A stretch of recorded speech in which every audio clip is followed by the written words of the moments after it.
seen him live once, and it was so fun, Dave. It was great. It was Okay, great. gorgeous. Hold on 2 seconds here.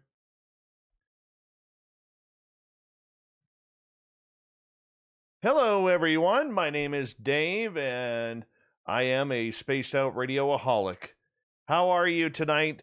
And you know what? One of our favorites is back on the show tonight. The lovely, gorgeous, and talented Varla Ventura returns with another strange night of weird, cryptid, monstrous tales from the dark side. Yes, I know you love her. I love her too, and that's why we continue to bring her on.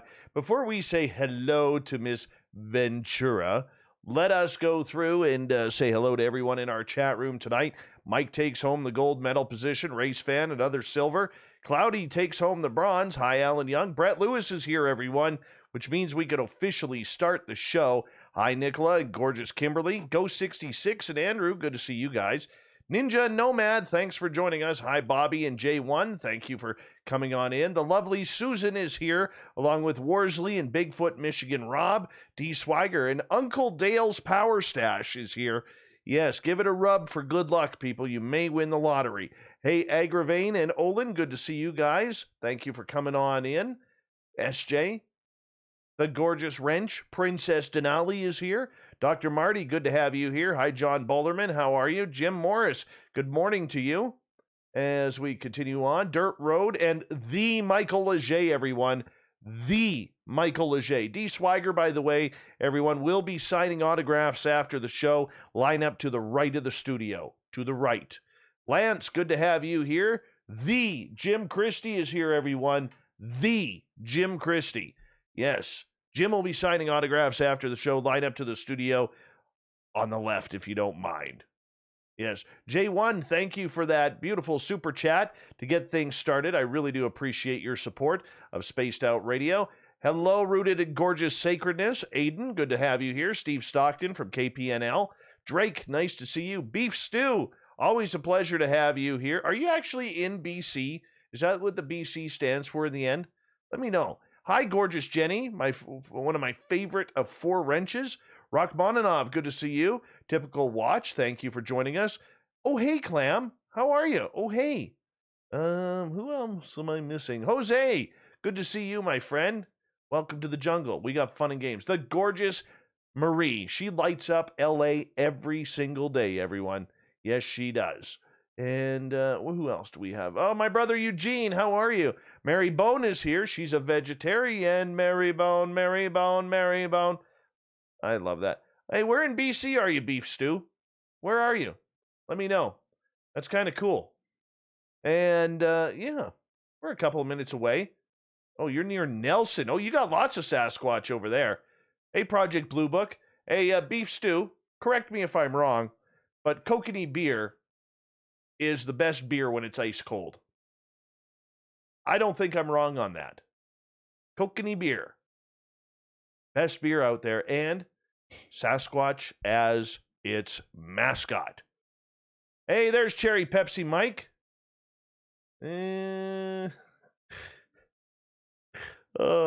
Cosmic Fleur. Bonjour, comment ça va? All the way from Kentucky. Welcome to our chat room. You are more than welcome to say hello. How are you? Terry Brown, thank you for joining us. Mondak, good to see you. Justin, thanks for coming on in. Once again, we have, oh, you're near Caslow. Oh, very cool. Very cool. Kurt Seltzer, how are you? He likes a spritz of lime with his Kurt Seltzer. Yes, he does.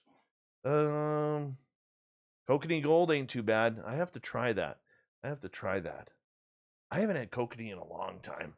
I'm going to go to the liquor store tomorrow. I don't even drink beer, but I am so going to the liquor store to get some Kokanee. Now I'm craving it. All right, Rex Goodman, good to see you. All right, we'll start that up there. Varla Ventura, everyone. We're going to love this show tonight. Why? Because it's Varla fucking Ventura. That's why. I know you love that. Oh, Varla, you love that. I know you do. Chris Mo, good to see you. And, what do you...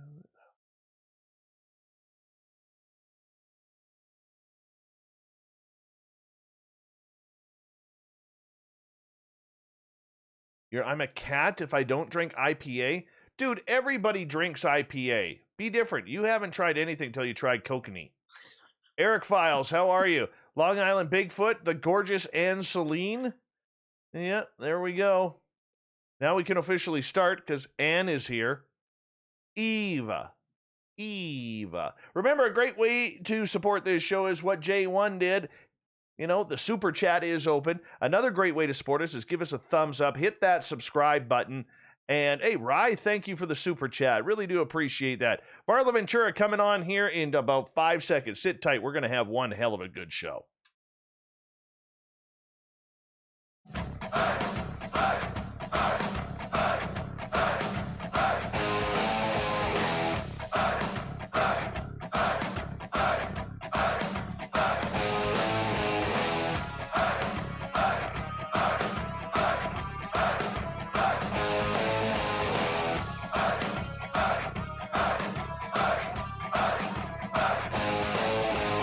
From the mountains of central British Columbia to you listening around the world, this, my friends, is Spaced Out Radio. I am your host, Dave Scott, sitting in the captain's chair of SOR headquarters. We welcome you to tonight's show on our terrestrial affiliates around North America, digitally on TalkStream Live, Revolution Radio, and KPNL. All of our archives are free for you by going to youtube.com/Spaced Out Radio. Just do me the favor, hit that subscribe button. You can follow us on Twitter at Spaced Out Radio and on Instagram at Spaced Out Radio Show. Our website is spacedoutradio.com, where we have a plethora of features for you, including rocking out to Bumblefoot and reading up on Captain Shirk's SOR Newswire. Tonight's show is brought to you by Chive Charities. Help make the world 10% happier by visiting Chive Charities today. You can find them on our website. Oh yes, she is back. Varla Ventura is the author of Varla Ventura's Paranormal Parlor, Ghosts, Seances, and Tales of True Hauntings. She is one of the best cryptid writers out there. Let's just be honest. Not a lot of cryptid writers actually have a real publisher. They're usually self-published or go by some unknown publishing company. Not Varla, though. No, she's like, I'm way too good for that. I am way too strong of a writer. And she's got killer teeth, too, by the way. She's got a great smile. And that's why she's in the big name publishing. She's all over bookstores across North America and around the world. She is that good. Why? Because she is one of the leading researchers and authors when it comes to everything spooky. Werewolves, vampires, witches, mermaids, fairies, pookas, changelings, and every Dracula in between. We're going to bring her on in a minute. Her website, varlaventura.net. Then at the bottom of hour number 3, I will bring you the SOR Newswire, brought to you by Paranoia Magazine. Miss Varla Ventura, always a pleasure to have you on Spaced Out Radio. How are you? I'm delightful. Thank you. Thank you so much for that wonderful introduction. That might be the best introduction yet. Oh, just warms my heart. Dave. Warms So my good. heart. You know, I actually have officially given up socks. It is that time of the year. I've been in shorts and a t-shirt all day. I was actually playing in the snow in my backyard today. I had a big bonfire going because I have a bunch of wood that I need to burn. I had this giant bonfire that went from about 9 in the morning until about 6 o'clock tonight, burning the death out of everything that's in the backyard right now. And I'm in shorts, and there's no bugs around. The mosquitoes are still a few weeks So away. great. It was like heaven outside. Heaven. I've waited all winter for this moment, and I had it today. It is bonfire season. It is just the perfect time. That's actually my tomorrow night plan, is to be out at a bonfire all night. And you're right, it's great because there's no bugs. Well, very few bugs, very few biting things. And yeah, you know, where I am, it's like little Canada here. It's basically, it goes above 30 degrees and everyone's in shorts. Not me necessarily. I'm actually kind of morally opposed to shorts, but that's for another night. Well, I can tell you this, okay? I can tell you this. It was about, I think it got up to about 68 degrees here today. Ooh, That's warmy. that is the perfect temperature right now. Perfect temperature. old Dave doesn't sweat too much at that temperature, but it's still It's your warm sweet enough. spot there. Yeah. That's the sweet spot. That's the one where I just fall on the grass and stretch out like my dogs do. But even though my grass is still coated in A little snow. damp. Yeah, it's Yeah. a little damp right now, but that's okay. That's okay. Varla, we always have new listeners tuning on in every day, really, and people may not have heard you before. How have you literally made yourself this beautiful career in writing about the monsters that scare us? Well, I think, it's always important to write about things that you actually like or you are actually interested in. I think a lot of writers grow up hearing things like write what you know. And for me, I grew up in an environment that was very cryptid friendly, let's just say. I grew up in a household with a mom who was very interested in the occult and fairy and folklore. And I just learned a lot of sort of the magical arts at a young age and was very exposed to this other way of thinking that I didn't realize was another way of thinking until I got older and realized that, other people actually go to church and stuff like that. Other people don't actually walk through the woods looking for fairy rings. I mean, we all know your listeners have probably done that a time or two. So I think just combining, something that I love to do, which is writing, with writing about things that I find very interesting and kind of an infinite source, fairy folklore, magical creatures. I mean, you really just can't go wrong. You learn something new every day. You hear new stories every day. So it's a very rich tradition to write about folklore. And it also marries really well with a love of travel. So I love to travel and I love to gather these stories anywhere I go. Ghost stories, people's encounters, all these kinds of things. Many things that your listeners are into. So you combine all of those things, and then I also, combine a little bit of luck in there, where just kind of right place, right time with my first book with my publisher, and then that just sort of launched into not exactly a series, but a series of books that had a very similar aesthetic and kind of, matched that the categories. So some of that was like luck, right? Got the first if you can get the first one off the ground and it does decent, then you're more likely to get the second one. And then you just have to get someone to take a chance on that first one. So that's that's how I ended up with like 6 books on strange creatures and freaky facts and scary stories. Writing about it is one thing, experiencing is another. Out of all the things that you've written about, have you actually had experiences with some of these creatures? Yes. I've had I would say of all of the things, I've had the most what I call paranormal experiences. So I've had the most sort of ghostly encounters throughout my life. I've had more than I can really count, and some profound, some kind of head scratchers, some very gentle and sweet. But I've also had a couple of strange creature woodland kind of interactions. I've had something creep about behind a tree at night one time when I was camping. I'll never know what that really was.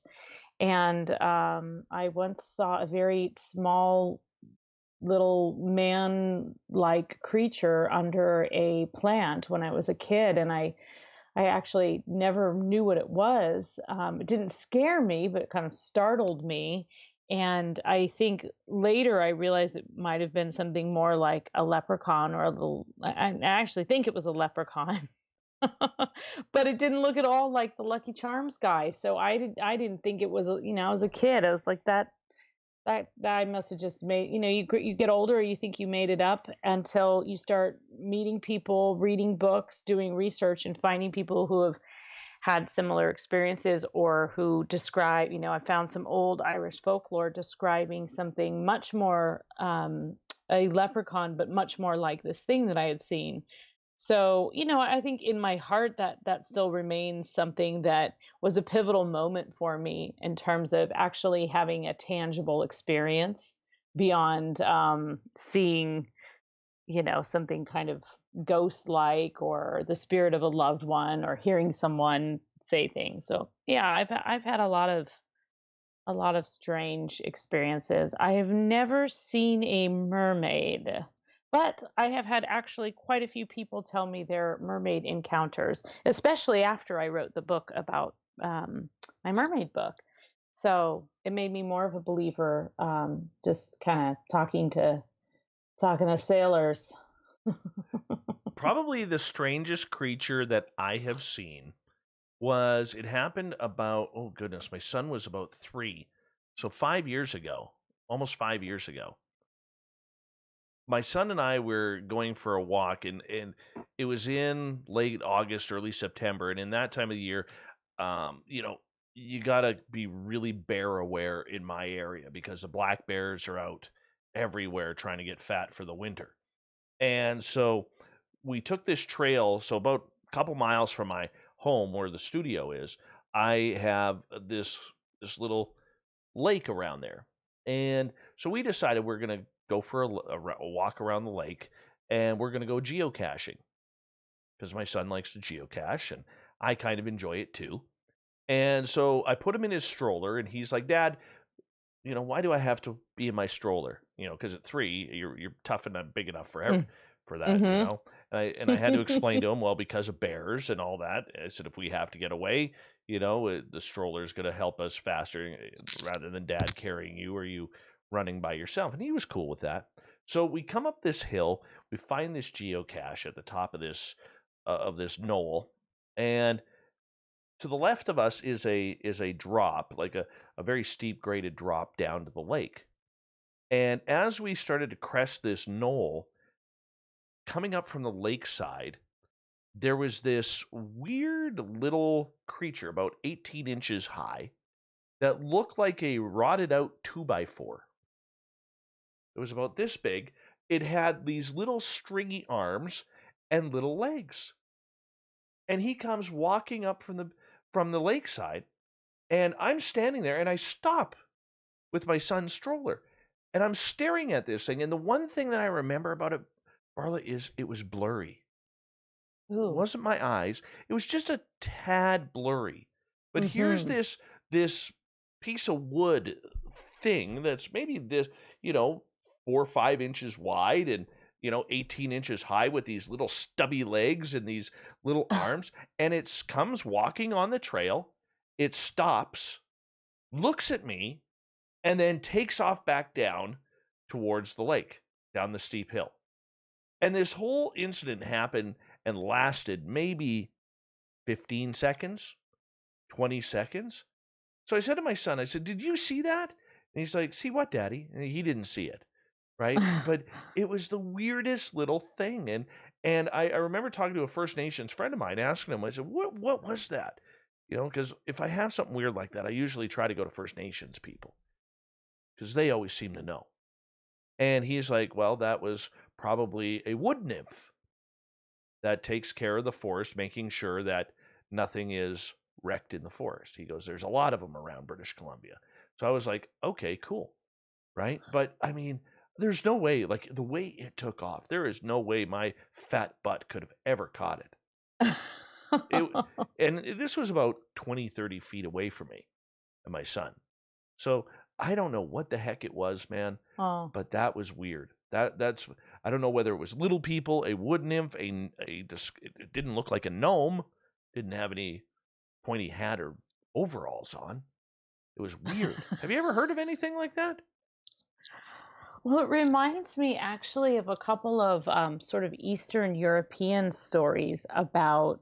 Have you heard that story of the people who basically, like, this little? It's kind of like the Pinocchio origin story, where they essentially, like, they find this log in the woods, and they sort of wrap it up, and he brings it home to his wife. They really want to have a baby, and for whatever reason they've never had a baby, so he finds this like stumpy little log in the forest, and he brings it home, and they wrap it up and they care for it and they sing to it, and it comes to life, and it's actually like the spirit of whatever this tree once was. And of course, there's horror versions of this story as well. And it was made into a very bizarre stop animation film by a Czech fellow named Jan Svankmajer, if anybody's ever heard of that guy. But it was called Little O-Tech.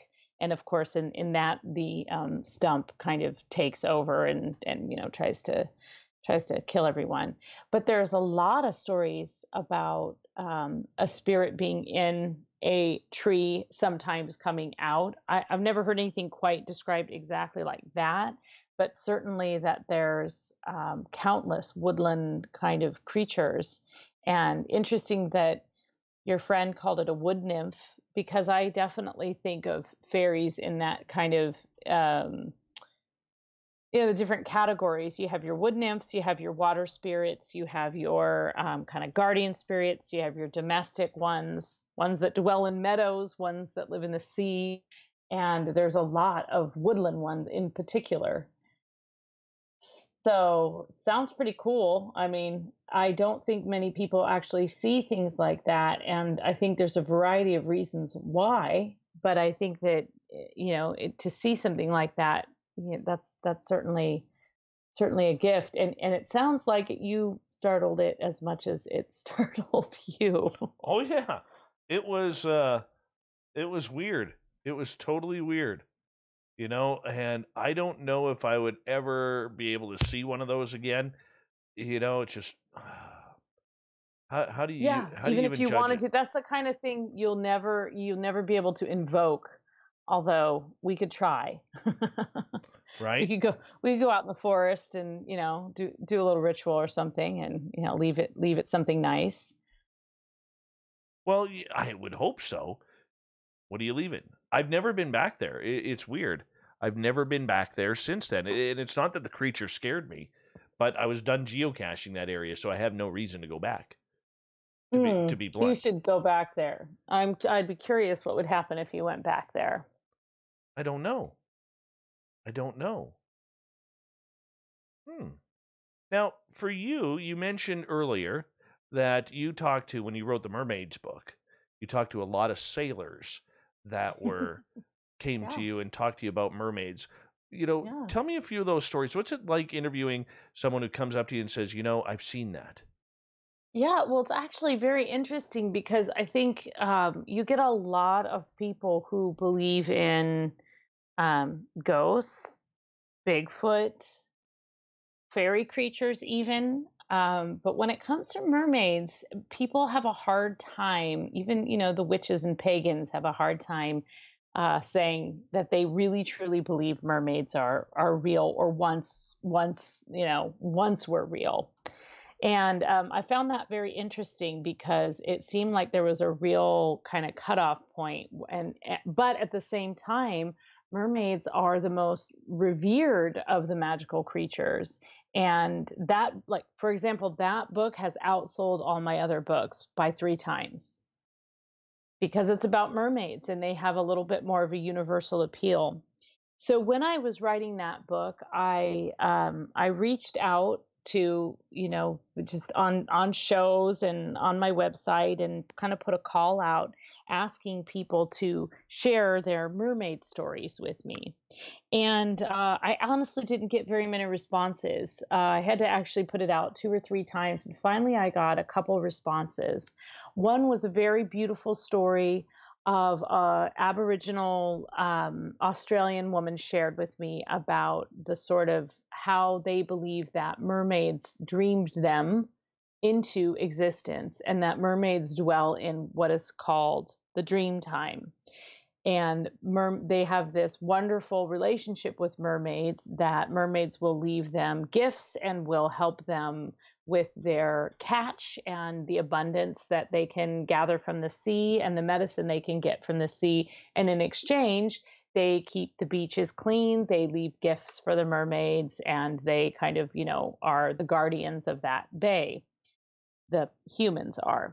Um, so that was a real cool story. I also had a woman write to me and tell me a story about being in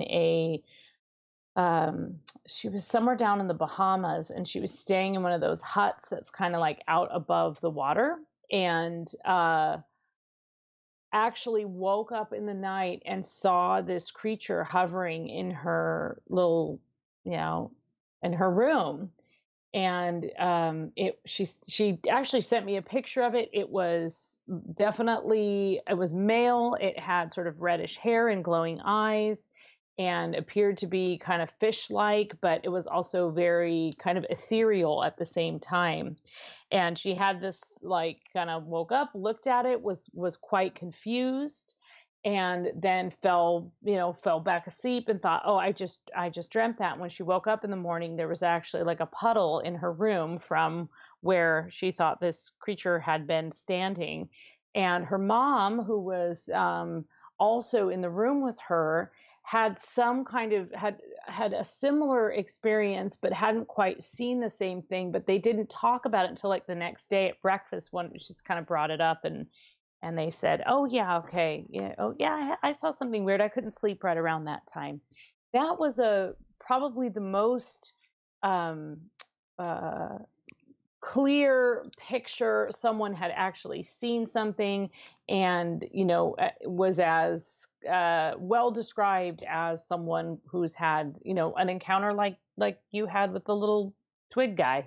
We should, like, little board man or whatever you want to call him. But then as far as sailors go, so I have a number of friends who have lived on the sea or lived in sailboats or grown up in sailboats. And one of my close friends, her mother was they lived on the sailboat together, and her mother was one of the sailors. And she told me a story, more than one story. But one night I was on the radio talking about when the Mermaid book had come out. And she called me the next day and she said, okay, I need to tell you this thing that happened to me. And it was a mermaid story. It was they were kind of coming into the harbor, and the fog had come in very quickly. And it was, it was a little bit of like a boating community. And it was one of those situations where people more or less knew who was at what dock. And everyone kept hearing this song. They were hearing this voice. They were hearing these like kind of calls, and no one could quite figure out what it was. They couldn't tell if it was an animal. But then later, everyone in the community kind of talked about it, and everyone had kind of heard the same thing. And this was a community of people who had been living in this area for quite a long time and were familiar with a lot of the songs and sounds of the sea. And they all were convinced that it was mermaids, and that one of the people had trouble getting back into the harbor because the fog had come in so quickly. And because of that sound, they were actually able to figure out where they were. So you hear that the tale of the sirens, even in the Odyssey, where their voices are bouncing off the rocks and kind of trying to lure you toward the rocks. But I've also heard these kind of stories where the mermaids can kind of help guide you away into into safe passage. So yeah, I've had a few stories like that. People who have spent a lot of time at sea, mostly hearing things, not so much seeing. Yeah. Interesting. You know what? Already we're done the first half hour of tonight's show. There Unbelievable we go. how fast Amazing. this is going. And when we come back, I want to go into the forest, because since we're talking about Yes. dark things in the forest, let's talk about some Yes. weird creatures, along with, I want to get into these weird stairways and doors that seem to be Ooh, yeah. standing in the middle of the Creepy. forest. Would you open it? Would you walk up the stairs? I don't know if I would, and I'm pretty ballsy that way. We'll be back with the great Varla Ventura, varlaventura.net, coming up on Spaced Out Radio right after this.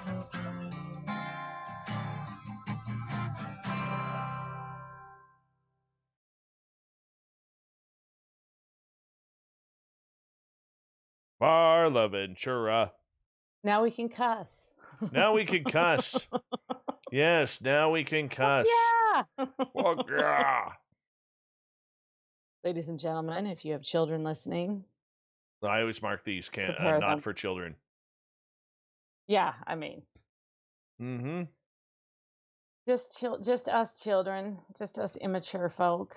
Yes. Oh, Jenny has a good question. I'll save that for the show. And Okay. there's already a bunch of good questions coming out for you. Oh, good. Mm-hmm. Yeah, I was gonna tell you that I was listening to Joe Diamond's show. So I was listening live, and love Joe Diamond, and I was trying. So I couldn't figure out.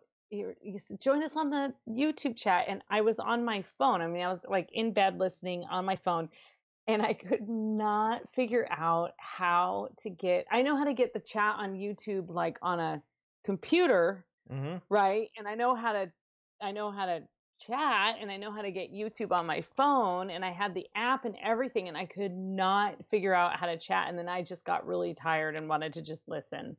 So I failed That's the okay. interaction. You know what? Yeah. He is a great dude. Yeah. He Joe, is a great dude. Joe is We a love him. yeah. Yeah. I mean, thanks for the recommendation there. Yeah. And He's that, great. I mean, I really enjoyed him. I really enjoyed everything about what he was doing and what he was saying, and He's so unique. yeah, He's just not like he's not like everyone else, and yet he's got this like dynamic appeal. I met him. Let's see. Actually, he invited me. He used to have a radio show on the in Wisconsin on like the whatever Wisconsin Public Radio. That's how I first met him. He invited me on his radio show, and we just kept corresponding after that. And then eventually, his radio show, he stopped doing that, but he was doing all of his live shows.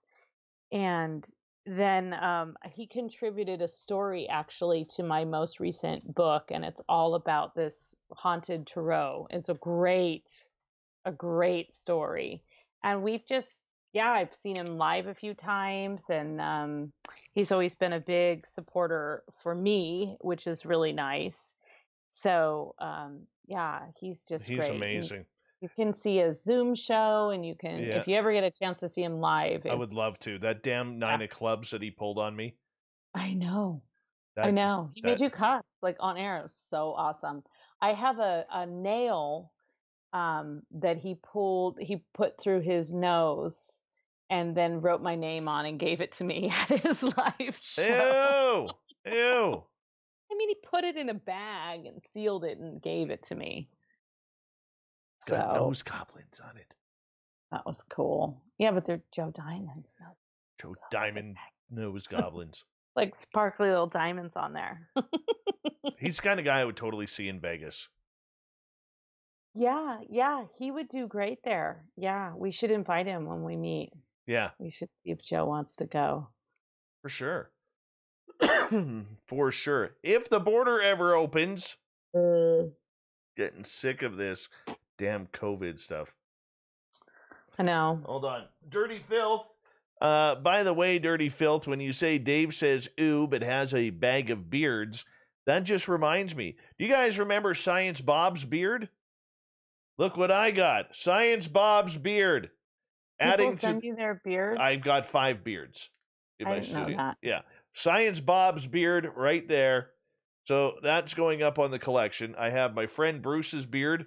I have our listener Joe Monk's beard. I have Science Bob's beard, and I got 2 of my beards in here. What a beardo. I'm a total beardo. But you know what? That's a good point. You're grossed out by a nail that went in someone's nose, but you have bags of beards. So Yeah, but that's nose goblins. Boogers. Boogers. yeah. What are you gonna do with all those beards? I'll probably burn them one day. Yeah. Throw them in the garbage, something like that. I'm just not ready to get rid of them. I thought about starting to tack them up on my walls. Just have like a beard collection. Yeah. Yeah, why not? One day I'll put them on eBay. Everybody buys everything off of eBay. So I'll just put them on eBay. Science Bob's beard. Science Bob's beard, and Exactly. put like a super high price tag on it. Oh yeah, absolutely. $7,000 and see if anyone Absolutely. I'll sell it bids as one of those NFTs.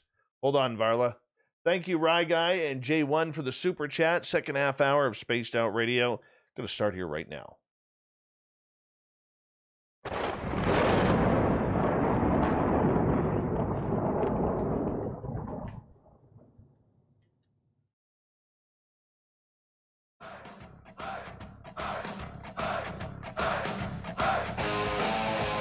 Second half hour of Spaced Out Radio is underway tonight. My name is Dave Scott. Thank you so much for tuning us in. You know what? I honestly have the greatest job in the world doing this show. Talking monsters and weird stuff all night long. I mean, it doesn't really get much better than that. Well, I mean, it could, like if I had like a couple $1 million in the bank. But, by the way, if you're listening on Saga 960, thank you so much for tuning in, first off. But earlier on today, I was on with Mark Petroni talking UFOs. So you might want to go back to the replay and listen to that because we got some good stuff coming up in UFOs and the UFO world here coming very soon. But Varla Ventura is our guest tonight on Spaced Out Radio. And we love her around here. She talks all weird stuff about monsters and everything like that. Her website, varlaventura.net. You can find all of her books at any major or minor bookstore because she's that good. You know what? She's so good. She's got the rounded glasses. She's got the Harry Potter type glasses going on. Varla, I know we're going to get to... Only you can see. I know. One day soon. I guarantee you the next time you're on, you're going to be on video with our audience on YouTube. So much pressure. It is going to be pressure. I had to Google kokanee beer. It's fantastic. So now I know what it is, and it looks delicious. Kokanee beer, but the key to kokanee beer is you literally have to drink it ice cold. So, like, if it starts to warm up a little bit, it's not as good. But when it is, like, ice cold, it is like heavenly water going down your throat. I thought you were going to say the key to kokanee beer is to drink it with you. That too. That too. Yes. Anybody wants to drink kokanee beer with me, we can definitely arrange something once this COVID crap is over. All right. Can we talk some monsters? We're going to get to the doors and the stairways and weird stuff in the forest here coming up. But I want to get to Jenny's question right off the bat here. And she's like, Varla, have you ever heard of the cannibal mermaids in Alaska?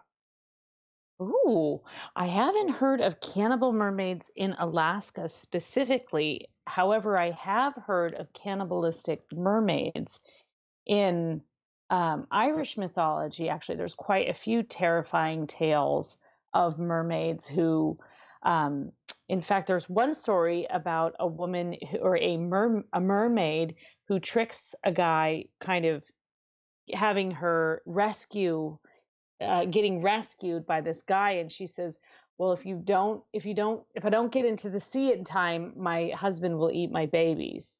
And that led me down this rabbit hole of looking into kind of that dark side of mermaids and them threatening. Usually they're more threatening toward humans, but I don't know about the ones in Alaska. So I'd love to know more if she wants to give a little more info there. Well, we'll find out. Alaska's just weird. It's weird like Ohio.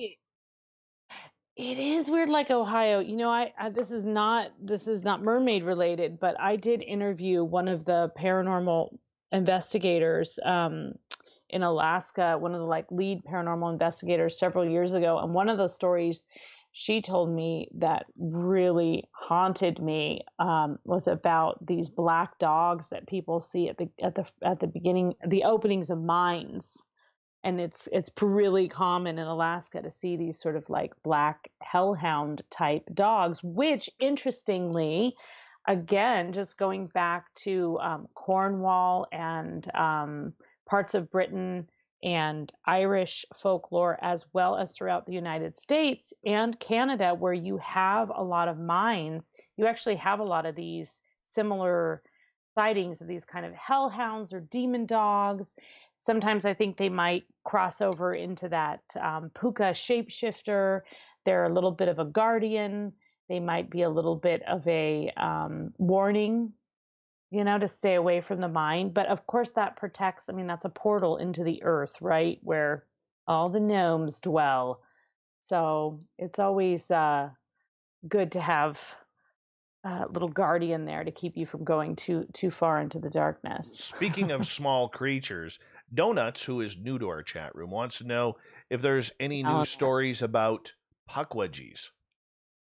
Oh, I haven't heard any recent ones. I have a good friend who runs the New England Ghost Project. His name is Ron Kolek, and he's always keeping me up to date on the puckwudgies. He's actually the person that introduced me to them, and he says them much more fabulous than I do because he's got his New England pronunciation, so it's way better. So I haven't heard any recent ones, but I have heard of the puckwudgies, and they're essentially kind of small-ish, imp-ish, goblin-y creatures that go back pre-contact. They go back prior to the colonies. The indigenous people talk about these puckwudgies and these kind of, it's a similar thing as you see in a lot of the Irish lore, where there's a sort of respect and reverence, but not necessarily a super friendly relationship. Like it's kind of, a healthy respect for people kind of staying on their side of the path and letting the puckwudgies exist in their part of the forest. All right, speaking of forests, let's get into our weird discussion. There are people all around the world who claim, whether it's true or not, I have no idea because I've never come across it, and I don't know anybody who's come across it, but they claim seeing these weird stairways or doors sitting in the middle of the forest where there was no construction, there was no foundation to a house or anything along those lines. And the legends have it you never are supposed to open the door or you're never supposed to go up to the top stairs. Tell us about these legends. Why are we not allowed to enter or go up the stairs? I feel like I'm kind of a hot stove toucher. I feel like I would open the door personally. But when I first heard of these, it immediately brought to mind these portals into the fairy realm. And just to clarify, when I'm talking about the fairy realm, I'm kind of talking about the other world, like the underworld, right? I'm not necessarily talking about this like place where these magical little sparkly things land and hang out in your garden. There are fairies that hang out in the garden, but I'm also talking about the sort of greater kingdom of fairy, which is also the equivalent of the underworld or another world, especially in Celtic mythology. It's very similar to what you might see in a lot of even Greek mythology, the idea of this whole kind of like reverse or flip world where there are specific ways that you can enter it. And often, like in Ireland, there are fairy forts everywhere. And they're basically places where there are formations of rocks that form kind of a doorway. Again, we were just talking about mines as this kind of portal. I've also seen beautiful illustrations of a island in the middle of a lake, and in the middle of that island is a rock, and in the middle of that rock is a door. And you open that door and you go into this other world, into this fairy world. So when I first heard about these kind of these doors and these stairs that people were seeing, that was one of my first thoughts, is that it matches a lot of this, especially old Celtic mythology, about just there being a door. You'll see fairy doors on trees all the time. You'll see sort of a formation in a tree, and it looks like you could just stick a doorknob on it and pop it open. I have one in my town, actually, that I walk by all the time, and not in my yard. But boy, do I want to just see what would happen if I put a little doorknob and turned a key. It's a very Alice in Wonderland type situation. So that, I think, with the doors, that makes a lot of sense. The stairs, on the other hand, because the stairs are going up, right? Stairs aren't going down. If the stairs were going down, that maybe would be a little bit creepier. But these stairways, I mean, it's almost as if you're just getting this like glitch of a view of some kind of other place that's there, but you can't see it. And would I go probably the main hesitation with the stairs would just be like, is my foot just gonna like fall through them and I'm gonna like gash my leg open? I'd be less concerned about transporting to another dimension and more concerned about like the physical realities of climbing a craggy old stairway in the middle of the forest. Um, but I would certainly consider it. But here's the thing, Dave. Have you actually met anyone who's seen one? Because I've seen them on the internet and I've seen people talking about it on the internet, but I've never met anyone who's actually encountered it other than people who have, encountered kind of old ruins walking or whatever. But I've never met anyone who's just actually encountered one of these. I've just seen a lot of people talking about it in forums and stuff. So I'd love to actually talk to someone who's seen one I and haven't. if they got like a creepy feeling from it or. Yeah. Like I can understand these stairways and these doorways or stairwells and these doorways if there was like an old cabin. I mean, look, it's nothing in the British Columbia forest to be in the middle of nowhere on a mountain, Mm. where you're literally 5, 6, 10 miles from any road and come across a cabin that's all worn out, Yeah. an old, Yeah. prospector's shack or something along those lines. They're scattered. Totally. They really are. Right. I would have no problem going in there. Or if you saw like the walls down or at least saw some of the framing or foundation or something, then it makes sense that it would be there. Mm-hmm. Mm-hmm. But when But you just see these things, I haven't met anybody either who has seen these. It's always those friend of a friend type of folklore yeah, stories. yeah, yeah. But still, it's enough to make you wonder, and it's definitely the. I feel like the doorway might be even more common, but I don't know. I mean, that is just a great question, and you always have your thought of the day. And I know you already got your thought of the day out there, but that's a great question for people. Like, would you open that doorway? It's actually a wonderful writing prompt if you think about it. You're walking through the forest and you see a stairway. You walk up it. What happens? Or do you walk up it? It's like a choose your own adventure. What happens when you to open this doorknob? What's on the other side? But it does definitely spark the imagination, and it brings to mind a lot of old tales of these kind of portals and entrances into this other realm that we're all so curious about, but it's quite difficult to access. What's supposed to happen? Are we supposed to get bad luck? Are we supposed to walk into a different dimension?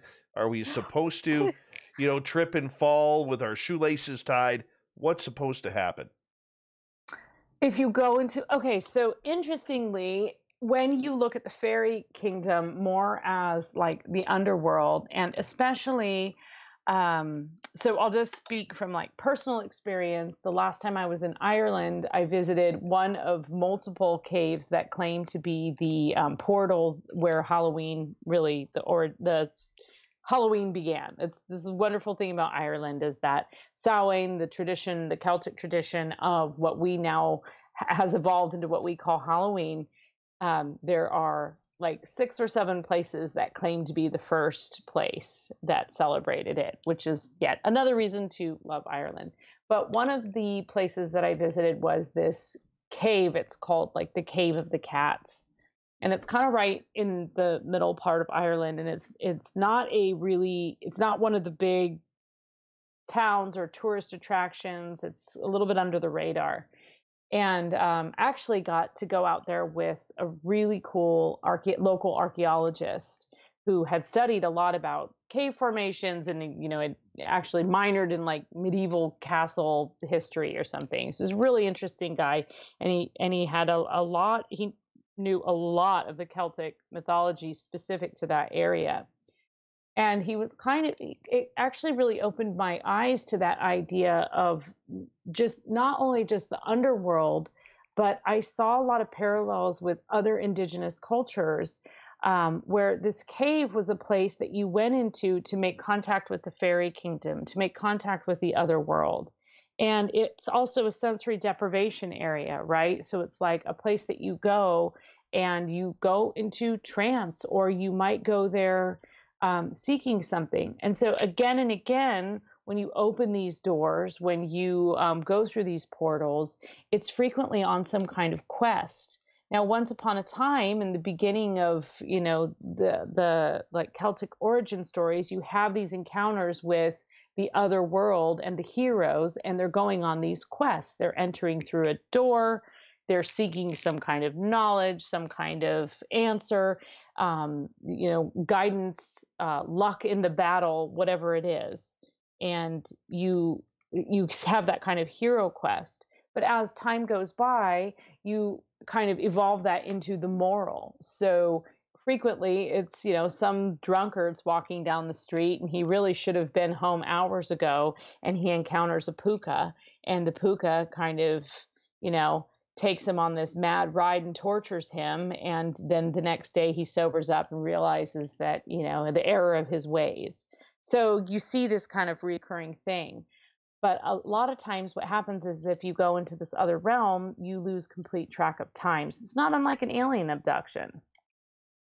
You'll just get like completely not present, and yet you will be completely aware of everything that's going on around you. And then you'll return to the regular time and regular world, and more time will have passed than you had realized.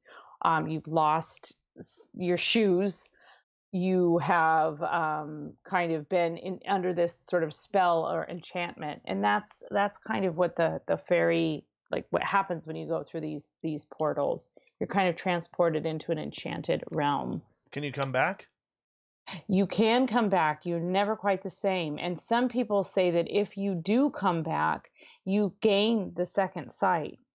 And so there are stories of one I was actually just reading the other night about this woman who went through a portal. She actually on purpose went through the portal, went and sought out the fairies, was looking for some kind of magical guidance, went through the portal, went to the fairy realm.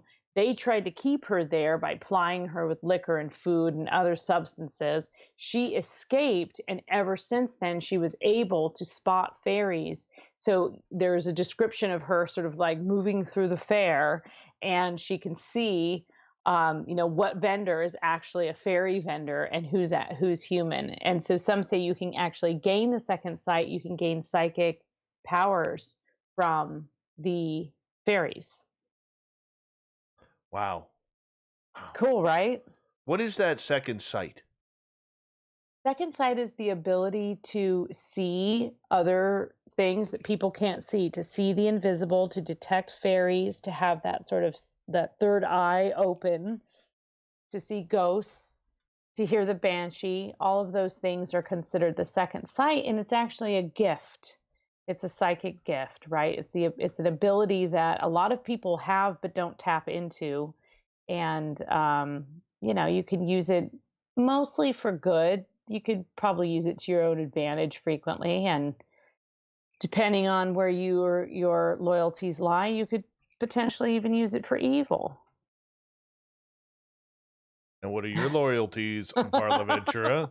My loyalties lie with you, Dave. Yes. I appreciate that. Let's get to a question from the audience here. Dirt Road wants to know, as we got about 5 minutes to go until the top of the hour, could you explain to us the powers of Lilith? Oh, Lilith.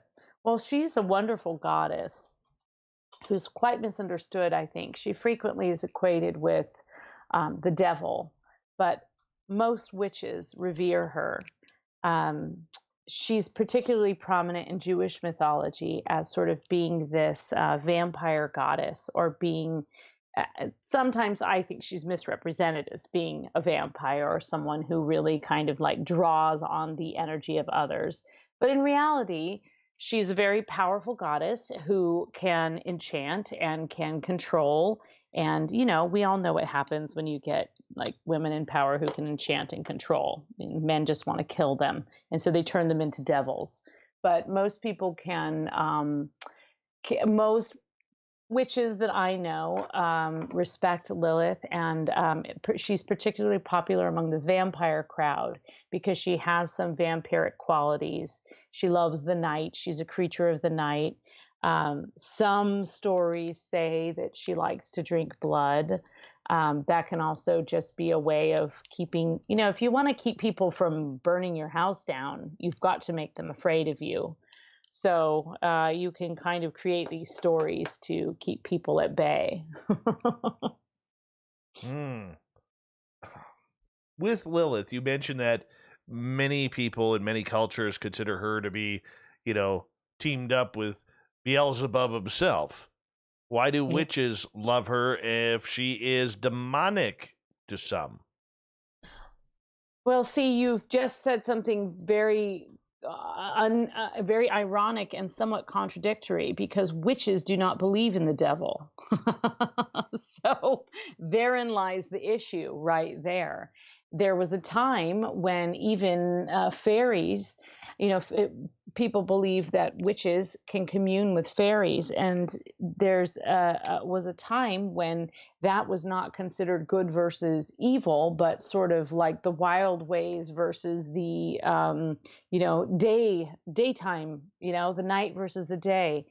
And so the idea of hell and demons and the devil himself came with Christianity.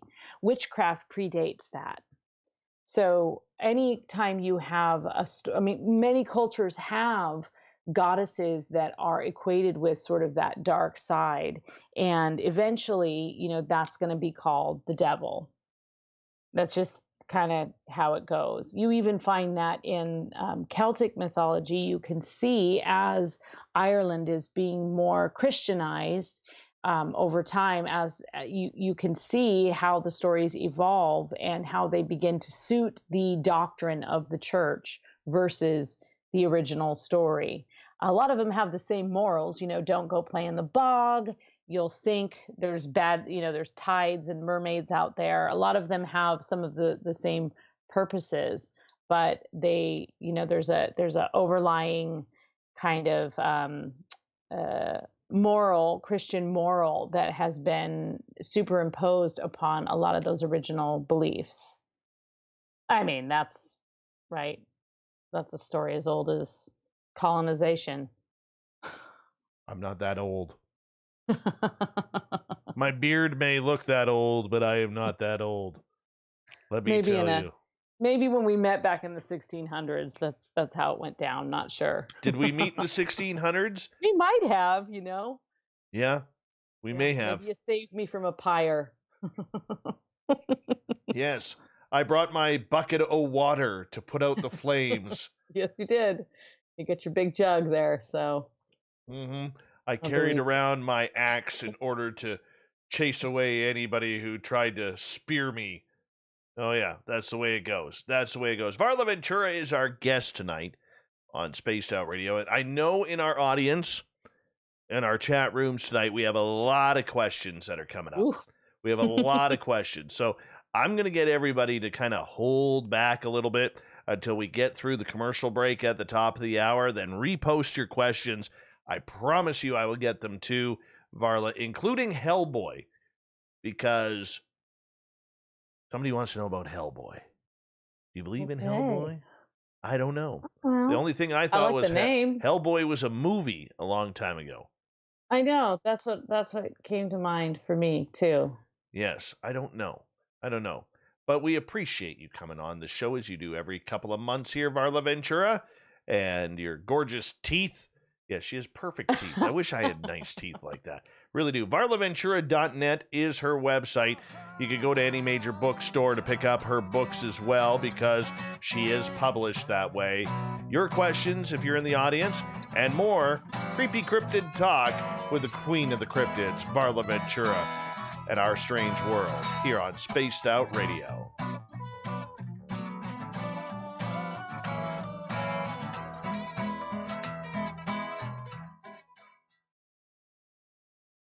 All right, Varla Ventura, I'm just going to run my dogs outside. I'll be right back, okay? Okay. Yep. All right. Sounds good. Bear with me. Paranormal Radio app from TalkStream Live. You'll find a great selection of talk shows covering UFOs, ghosts, strange phenomena, and much more. Download the Paranormal Radio app now and start listening to the very best in paranormal talk entertainment, including the network you're listening to right now, the Paranormal Radio app, free in Google Play and the iOS App Store. Hi, this is Amber Beckrud, and I want to invite you to subscribe to our YouTube channel where we store all of the SOR show archives for free.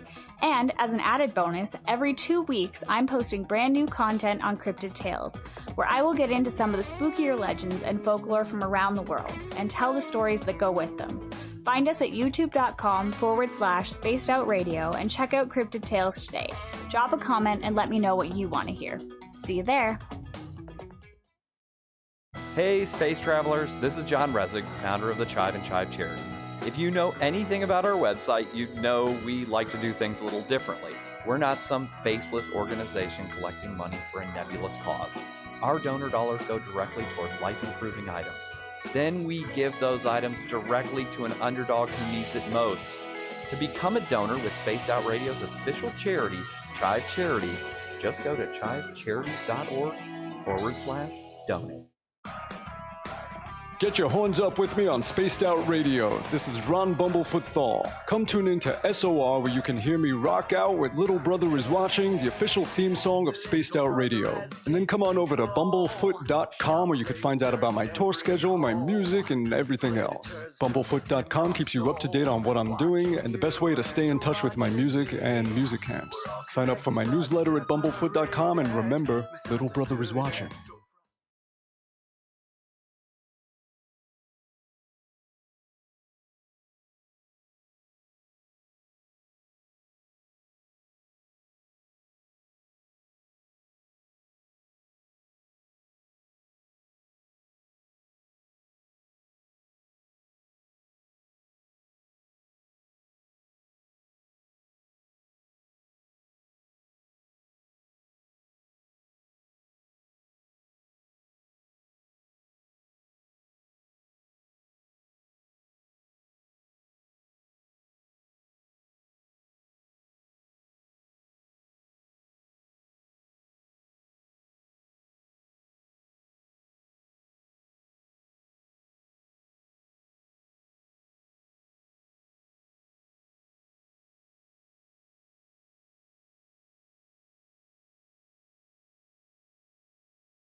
Hi, Varla Ventura.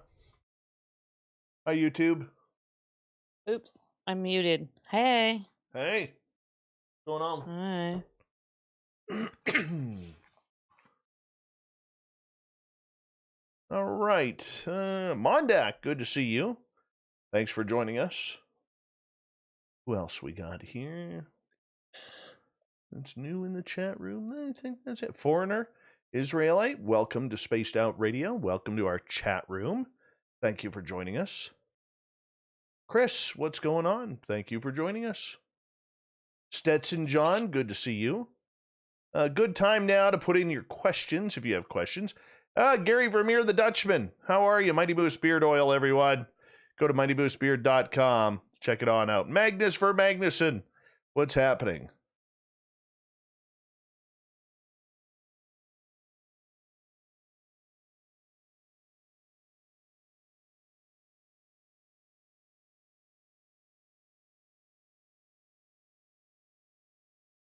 Oh, thank you, Vinster Barbarino, for the super chat.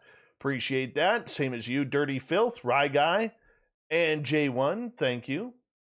Appreciate the super chats and the love that you guys got for our show. It's a great way to support what we do. And yeah, thank you to everybody who's hit that subscribe button recently. Thank you for joining us. Thank you for the thumbs up, thumbs down. The Ronald Penton is here, everyone. The Ronald Penton. All right, we got like 30 seconds here, Varla. I was having emoji issues. Oh, yes. Bugs me every time. Yeah, it was this thing on the corner was trying to make me give you an emoji, and I didn't want to give you an emoji. I don't want emoji. Hi, Michael Lestuca. All right, we got 5 seconds, Varla. Hold on.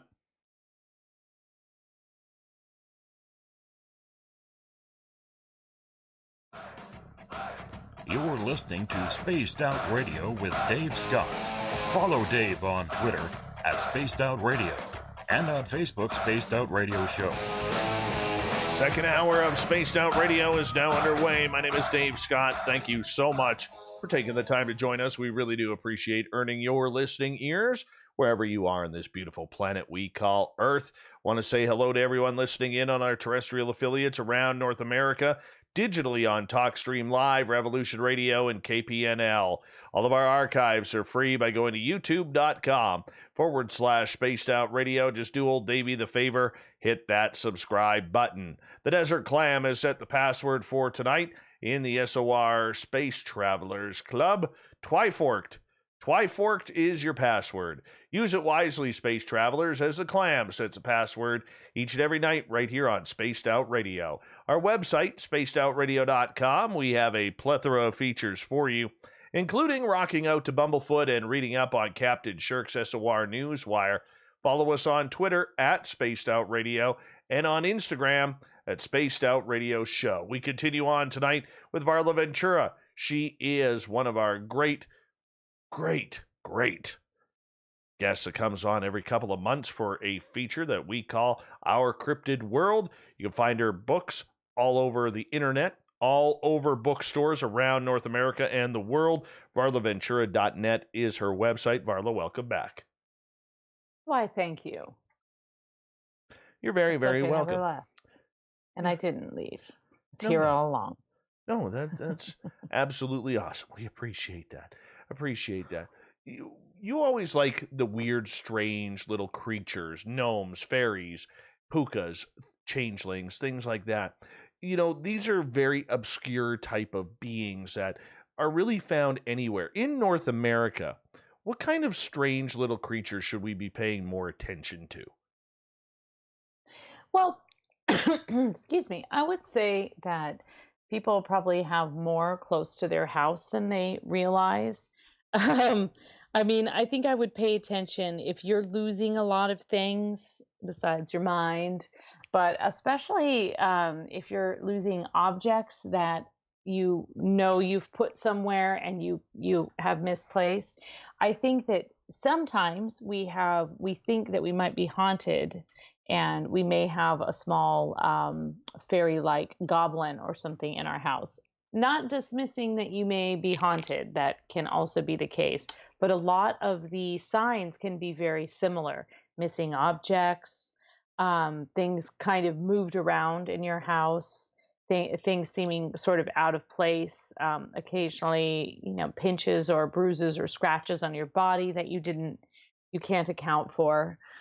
Things kind of that nature. But I would say people should probably be more aware of, as there are 2 times of the year when the veil is quite thin and creatures can kind of pass through and they run amok more frequently. The first, of course, is Halloween. We all know that. But also coming up is the Eve of May. And that is a very, very magical night. And it's a night when the veil can be quite thin. That's the very last day of April, just at going into the first, the holiday of Beltane. And it's a time when traditionally you would burn a bonfire. You would burn a bonfire to sort of burn away any of the negativity or hauntings or bad luck of the winter and enter into the, kind of official beginning of summer and the planting season. And then you would have this giant bonfire, and you take those ashes and you scatter those in the fields where you're going to plant your seeds for the following year, for that following harvest. And during that time, because the veil is thin, you can encounter all kinds of things. In particular, elves, goblins, Pookas are very wild that night. All kinds of shape-shifting creatures. Some mythology talks about multi-headed werewolves and vampire-like creatures that can be released on these nights. So I think we think about, oh, it's spring and it's nice and it's beautiful and there's flower fairies and everything's going to be great because, there's beauty. But with that comes also a lot of mischief. And so there's quite a few, by and large, the fairy kingdom isn't evil or out to get you, with a few exceptions. By and large, you just have a lot of mayhem and mischief, which, humans can handle, right? That's kind of what we're responsible for. But there are a lot of little beings out there, especially as we approach that Eve of May. So as we approach the end of April and we're getting into the beginning of May, and we enter into Beltane, especially at the stroke of midnight, which I think it's a weeknight, so you'll probably be doing a show that night. Just be aware. There's a lot of little things out there. It's also a time that you can commune with spirits, and you can actually connect with deceased loved ones as well. That's a very traditional belief that you would. It's not just on Halloween night that you connect with the dead. I gotta ask before we get to a couple of audience questions. This time of year, we're getting very much into spring up where I am. I know other places across the continent have been in spring for like a month. Not me. No, not me either. Not me. Remember, I'm in little Canada. Exactly. Baby Canada here. Yes. So I'm actually going to be buying some trees this year for my garden. I'm going to put some shrubs in front of my house because I like shrubs. Right. And they look good. I support. Yeah. But a lot of people build fairy gardens. A lot of people put garden gnomes out. And a lot of people have no idea that these little creatures actually potentially use those, or appreciate that type of respect, if we could use that word. How real are the fairies and the garden gnomes? And are they pleased when you build them a little bit of a memorial or a little bit of a home or something to show that you're proud to have them in your yard? Yeah, like a bit of a sanctuary, really. Oh, they're quite pleased. And there's actually, there's a lot of evidence to show that if you are leaving something in offering and you're creating this kind of little sanctuary, that you will have a more abundant garden. Some of that is mindset, right? It's being conscious and sort of dedicating a space. Some of that is science. You are creating something that will also attract pollinators. So your garden is going to be, because if you're creating a little sanctuary and you've got certain kind of flowers that attract bees and you've got water for the bees and the frogs, you're going to also create this sort of abundance in your garden naturally because of botany. So some of it is that, but also there's that healthy reverence and respect. And whether that means that you're in nature and you're leaving some kind of offering and you're cleaning up trash, or in your own garden, in your own space, you're dedicating something to, and asking, hey, will you look out for my garden? That's why people have statues of garden gnomes. They're guardians. They're there to protect the garden. They're there to ward off those nasty little squirrels that try and dig up all of your bulbs. So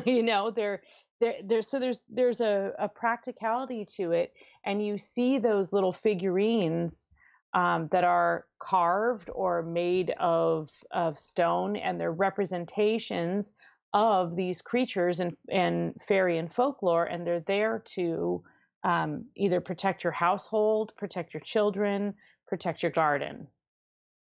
All right, let's get to a question from Focus. Varla, do you think some of these cryptids are the cause of the missing 411 phenomena? Oh, well, maybe. I mean, it could. I think that there's some parallels between um, people going missing in these old stories that are sort of, these old fairy stories where someone turns up 6 days later, and this kind of like 411 phenomenon. I wonder, and I don't know the answer to this, but I wonder if we're telling the same stories just in a different time, right? Like these same things have been happening to people throughout time, right? As long as we've been telling stories and we've been recording history in some fashion, but now we have this other way of sharing information. So we're talking about it on midnight radio shows. Used to be something that we talked around the campfire and warned each other of. So these kind of like just drawing that parallel in the kind of full circle, abductions or disappearances or unexplained absences or time lapses were once explained as the Pooka, were once explained as accidentally stumbling into a fairy ring and falling through a portal. So are they the same thing, or are they different things? To me, I see so many parallels that I think they're it's very likely it's the same thing. It's just we're calling it something different. All right. Kira is asking, what creature looks like a fuzzy Ewok-like being? Is that the Pooka? No, that would be the Pukwudgie, would it not? Pukwudgies are a little more fuzzy. Pookas usually appear the Pookas are kind of shapeshifters, so they can appear a little bit more like impish or goblin-like, but typically are more like a horse or a rabbit, and occasionally a dog or an eagle or something like that, but it's usually like an animal. So if it's a small creature that looks like an animal, it also could be like a little hobgoblin. There's a lot of domestic little goblins. A lot of people think of goblins and they might think something like really particularly evil, or they, I guess in the Harry Potter stories, they guard all the money and stuff like that. But goblin is actually a word that has a Welsh origin, and it's equivalent to goblin. There's a lot of different variations on that, and in those you have a lot of the domestic sort of house fairies that like to take care of livestock and hang out in your kitchen and help scrub your floor if you leave it like a nice cake. So it could be something like that. I mean, I always think of the Gremlin movie and those terrifying little things that don't pour water on them. No, don't pour water on a gremlin. Whatever you do. Goddess Michelle, by the way, on Twitter cannot. Yay! She's not listening tonight. She's going to catch the podcast version of this. She is working very hard in her seniors' home care facility because she is a nurse in the beautiful province of Halifax. So she apologizes that she can't be here tonight for you. But as you're listening, just know that we love you, Goddess Michelle, and thank you for all you do. Yes. She's a hero among many heroes that are helping during this troubling time right now. So we absolutely love it. All right. Let us go to, we don't have any questions from our audience just right now, but let's go since we're dealing in the forest, we're talking about all of these, goblins and trolls and everything like that. I mean, today people look at trolls as what we see on internet, and I think we all have trolls that kind of stalk us Ugh, online, and no matter what we do, stupid jerks. yeah, no matter what we do, we're gonna get put down and absolutely slagged on the internet. That's the way it is these days. So heck, why not, right? Why not?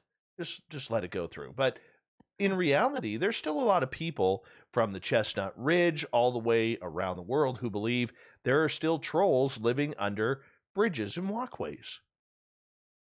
Yes. Well, okay. So just I always thought that trolling on the internet was more like we use that word because of like when you're out in a boat and you're trolling and you're trying to like fish for things. So I never really thought of it as actual trolls until you said that. I don't know why. I just thought of like trolling and fishing and like trying to fish for, a comment or reaction.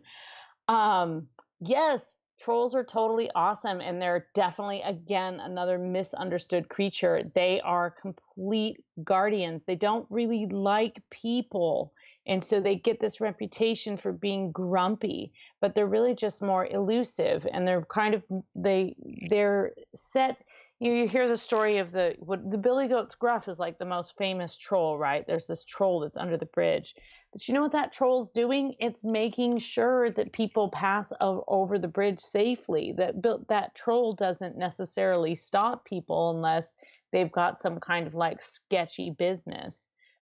But very interestingly, again, I think this owes a lot to word origins and then things being lost in translation, because we're talking about words that are, they're used in Norse countries, they're used the Gaelic in Ireland, Scotland, and Wales, which is very different in each of those regions. Then you've got English, you've got German, you've got the Romani languages all mixing together, and we're trying to kind of name these things. And there's a story, I actually included it in my fairy book, and I included it because it was so strikingly different about trolls, and it described these trolls in Scandinavia who are actually very tall, sort of ephemeral, angelic-like beings, very light in kind of coloring and appearance. And they basically, dwell in the mountains and in the mountaintops and the forests.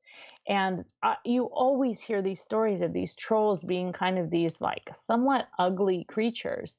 This was the first time that I had seen trolls described as these sort of beautiful, very ethereal creatures. So, trolls can be beautiful, apparently, especially in Scandinavia.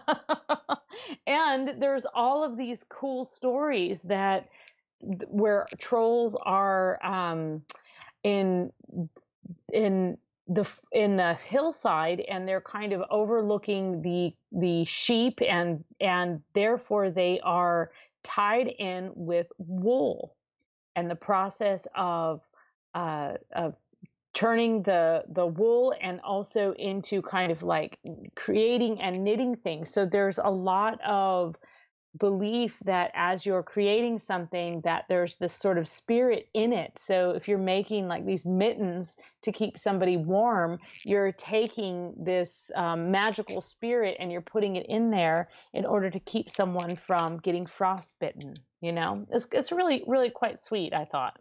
Well, that is nice. Yes, it's the sweetest troll in literature. Well, isn't that nice? All right, let us go to another question here. This one comes from Justin. Varla, do you believe thorns and red berries bring negative fairies? I took a group pic near a holly tree one night, and it had fairies all around it. 5 deaths followed in the next month. Human deaths? Wow. Well, I've never really tied those things together. I do think that when you see red and orange and really, really bright colored berries and things in nature, those are usually a warning sign that those things are poisonous. Holly berries are poisonous. Red cap mushrooms are typically poisonous. Bright orange mushrooms are typically poisonous. So I think there's a lot of parallels with the plant lore and the sort of poison plants and fairies. For example, you have the digitalis, which are also known as foxgloves, and those are highly toxic. That's a plant that's sacred to the fairies that you're not supposed to go and touch and mess around with. So holly is one of those plants, and certainly is equated with fairies because it has very, very strong, because it's toxic, it also has very, very strong medicinal properties. And any plant that has strong medicinal properties is a magical plant, basically. But I have never heard of that specifically causing death. The main stories I've heard about with fairies and death is just sort of like the banshee and the sound of death, or someone being scared to death, but not anything where they would that's kind of terrifying. I hope no one ate. I'm assuming no one ate the holly. I hope not. But the question was really about like thorny plants and things like that. And so there you do see, actually that's the book I'm working on now, is about the connection between fairy and folklore and botany, and what is happening when you're reading a story and there's this incredible thorny rose that's growing around, and what does that represent? But also, what is, that invokes blood, and that can pass on bloodborne diseases and things like that. So right. I don't know the answer to that particular question, but Vinny wants to know if you have read any of Steph Young's books, and if so, what do you think? She's a writer like you are, in the same genre. I have not, but I'm always interested in new writers, and I'm happily look her up. All right, moving on. Prairie Fires, we got 2 minutes left, is asking, what happens if you leave really good pot instead of tobacco for the fairies? The fairies are really, really happy. Has to be really good, though, no shake. No shake, no seeds. Way above my pay scale. Stu Gerson wants to know, do you have any news or studies or research on the Loki? Oh, the Loki. So that's a trickster spirit. And I don't have a ton of research. Actually, only mostly know about Loki because I had a cat when I was a kid that I used to call Loki. And then my mom one day said, "Did you know that Loki is this like trickster spirit?" And I see a lot of parallels with the Pooka and the coyote and some of the other kind of trickster spirits with Loki, that Loki is kind of the god of tricksters and loves a good prank. In fact, a prank that brings you close to death but doesn't kill you is sort of Loki's fave, which is a great name for a cat when you think about it, because, cats are basically constantly thinking about how they can get one over on you. Okay, I'm still confused what a Loki is. Loki is the trickster god. So it's basically, that's it. I don't think Lokis are things. It's a specific god. And he is known for being the kind of god of mischief. So basically you're a descendant because you are mischievous. I love Loki. I'm good with Loki. Yeah. Yeah, see?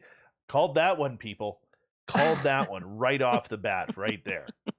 I would venture to guess more than half your listeners are out there, are tricksters as well. Yes, you should. For the love of Loki, you should read them in the chat rooms and on Twitter every now and again. You always got to on Twitter. You always got to watch out for Derek and the Snarkettes. That's his new band, Derek and the Snarkettes. Oh, okay. So is Marty. Marty is always the one that amuses me the most on Twitter. I haven't seen him around lately. But all right. We'll find out. Where's Marty? All right. We need to know where Marty boy, is. we miss you. Spaced Out Radio with Varla Ventura continues right after this.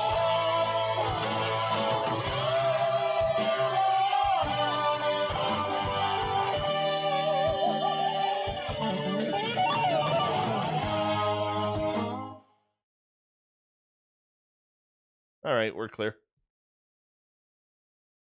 Okay, I'm searching up Marty right now. Yes.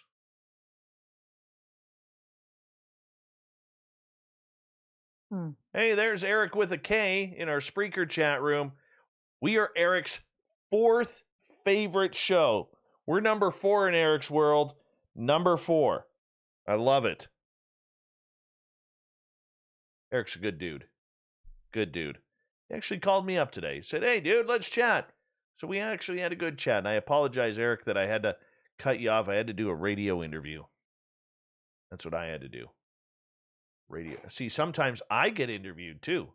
Yeah, you do. You're an excellent interviewee. Oh, I got a good one. I got a good one on Monday. Where is it here? I will be appearing on CKNW 980 AM in Vancouver. Don't know what at 11 a.m. Pacific time, where I'm going to the host Michael Smith is going to host me versus this guy who runs a podcast called Skeptoid. Brian Dunning is his name. Ooh, and him and I are going to debate the UFO video that was released, because he doesn't believe in anything, and I like woo. I believe in woo. And you believe in all the things. Exactly. So we're apparently on Monday at 11 a.m. going to be debating the subject.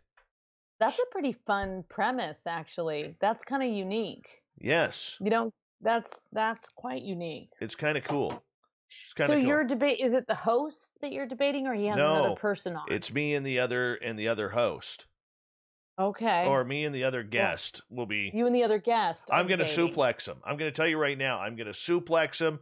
I'm going to put him in a camel clutch. I'm going to break his back and make him humble, just like the Iron Sheik has trained me to do.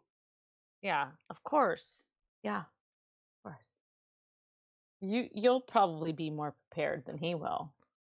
I don't even have to prepare. Yeah, you don't have exactly. I mean, we're talking about you're more prepared. We're literally talking about the recent UFO videos. Okay, that literally have been proven and said they are real by the Pentagon and government officials. What's there to debate? What is there to debate? It's right there. I'm tweeting Marty right now. You should. Aren't you proud of me? Because I'm not great at the tweets. So I know. Here I am. The only time you ever tweet is when you're on this show. You are 100% right. That is so true. It's the only time it's interesting. People are actually responding, and I feel bad if I just ignore everything. Mm-hmm. There, okay. I just told him we missed him, so we'll see.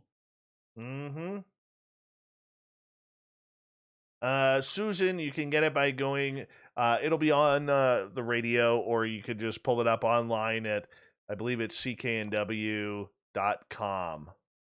cknw.com. Yeah. Okay. I'm gonna listen. I'm gonna suplex. I am so gonna drop an elbow on this guy. During the day too. Have fun. Yeah. I'm gonna be in. It's a live show. Yes. It's live. You said it's on a video. On a real radio station. Yeah, like Mike Smith gets about 400,000 listeners a show. Sweet. Yeah.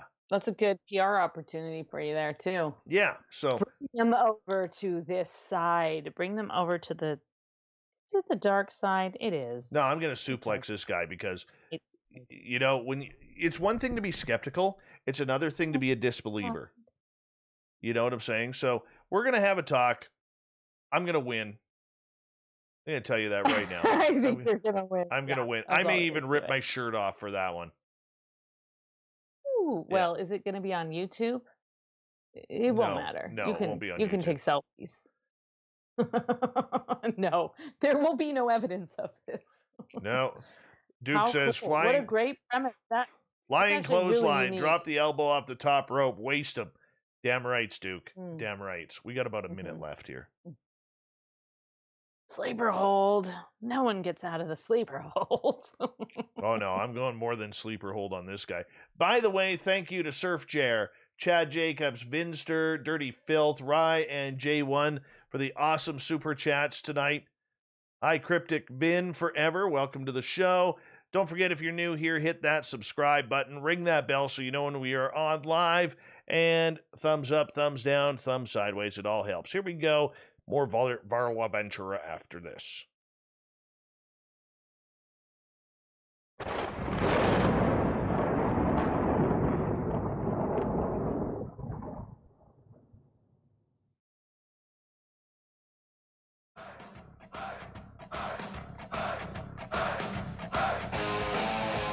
We passed the halfway point of Spaced Out Radio tonight.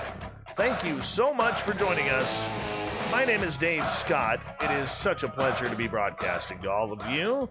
I want to say that if you've missed portions of this show or others, check out our free archives by going to youtube.com/Spaced Out Radio. Just do me the favor, hit that subscribe button. Our website, spacedoutradio.com, where we have a plethora of features for you, including rocking out to Bumblefoot and reading up on Captain Shirk's SOR Newswire. Follow us on Twitter at Spaced Out Radio and on Instagram at Spaced Out Radio Show. Marla Ventura is our guest tonight. She is a ray of sunshine in a dark world of cryptids and monsters. VarlaVentura.net. You can find all of her books at any major bookstore, and we bring her right back. Varla, welcome back to the show. Thank you. You're welcome. Lovely to be here. You are welcome. We were talking monsters. I believe we were talking trolls right before the break. And then we got into, what was that evil thing we got into right off the bat here? Well, someone asked about Loki, the trickster god, right? Yes. Yeah, Norse trickster god. To be clear, I think I didn't mention the Norse part. I just said trickster god, like everybody knows. It's Norse. Very cool. Yeah. So, in charge of the mischief. Well, creating a little mayhem, equivalent to Pan or Puck. Yes, let's get into Pan and Puck. Yeah, Pan and Puck. Let's go. Let's go. What should we know about them? You know, a lot of people who have never heard of Pan. Let's stick with Pan for a second here, because I didn't really hear of Pan until I got into the Hellier series and watched season 2, where they try to literally summon Pan in a cave where it looks like a lot of seances have taken place. Why would someone want to summon Pan? But before that, who is Pan? Oh, Pan is so delightful. I would totally summon Pan. Pan is the reason we use the word panic. Pan is the sort of a half goat, half human god. Many places have sort of goat-footed god, and so Pan actually has some connections with the devil, or what we might think of as the devil, because frequently the devil is portrayed as being this goat-footed, cloven-hoofed creature that cavorts with witches. Well, witches love Pan. Pan is chaos. Pan brings that. Pan essentially is to, like, Greek mythology what Loki is to Norse mythology. He is the element of surprise. He's that sort of kind of element of chaos, and can create a lot of pandemic. We're really experiencing Pan right now, worldwide pandemic. These words are rooted in the origin, they're rooted in the god Pan. and it's a time it's a time of complete chaos and unknown, and people completely having to reevaluate everything in their lives. And so of course we have that happening, and that's kind of the purpose of these gods in the past and in the present. That's what they serve, whether it's whether if you're looking at it like, okay, this is a lesson I'm trying to learn, or you're looking at it more like, okay, this is something that I need to tap into and try and appease. So whenever you have the opposite of peace is chaos, right? And the opposite of light is dark. So Pan is the Greek god of essentially chaos and mischief. Loki is the Norse god of chaos and mischief. And when you are in a situation in which, you're dealing with high stakes, Pan can be actually your best friend. So the great thing about Pan, and why I've always loved Pan, is because of that cloven-hoofed association. And you see this, there was actually a great work done many, many years ago all about, it was just called The Goat-Footed God. And then a more modern pagan author named Raven Grimassi took this goat-footed god manuscript from the early 1900s, and he reevaluated it and kind of talked about some of those connections between the devil, Pan. You even see this with Krampus. You see this with other kind of very goaty or horned gods, basically. And it's really a connection to sort of a deep primal thing happening. You would frequently have people donning these skins and horns and creating chaos and ritual. And that's something that, we all know nature brings chaos. Like that's something that happens. So frequently Pan was invoked to try and prevent that, or was blamed for, things like tornadoes and earthquakes and such. So if he's all there to raise some hell, why is it a good thing he's basically there to raise hell. Why the hell In should summary. we be trying to summon him from whatever sleep he is in? Well, because we like to raise hell, Dave. That's why. Because hell is fun, right? Because we need that kind of mischief. We need, if every day you just woke up and everything was like, oh, so nice and peaceful, and the birds were tweeting, and then you just went out and like, you'd be like, this is so great. This is what I've been wanting. And in a month, you'd be ready to chop someone's hands off. That's just how it goes. So you keep Pan. It's that part of you that you appease that sort of madness a little bit. Wonderful. I'm just speaking for myself with the hand chopping thing. That might have been a bit extreme of an example, but you know what I mean. It's like, you think you're going to relax, and it's nice, and it sounds so great. And then however much time passes, maybe for some people it's 6 months or a month or 2 days. But when everything's all, you don't build any character if everything just goes your way, right? In other So words, what Varla survive. is saying is she is in support of the movie proposition of The Purge. That's what you. That's what you stay away. You're gonna lump me in with the Jehovah's Witnesses or something. Come on now. If the Purge ever comes to light, Varla will be out there with her mask on, going around with AK-47s and machetes and taking everybody out. Stay away from Varla when that happens. Just saying. Or stay behind me. That would be my recommendation. No, because if you don't have a good kill line going on in the Purge, you're definitely going to turn on someone. I know you, just because you're going to do that Pan thing and get all crazy and excited. But seriously though, if everything went your way all the time, you would not be able to gain strength of character. And the ancient Greeks knew this. The the Norse knew this, the Celts knew this. This is a way of connecting humans with the madness of nature and the way to overcome things that are completely chaotic and beyond our control, like a pandemic. Okay. What about puck? The only puck I know is a hockey puck, which 10 people will drop the gloves in order to win that little battle for that 3.5-inch disc.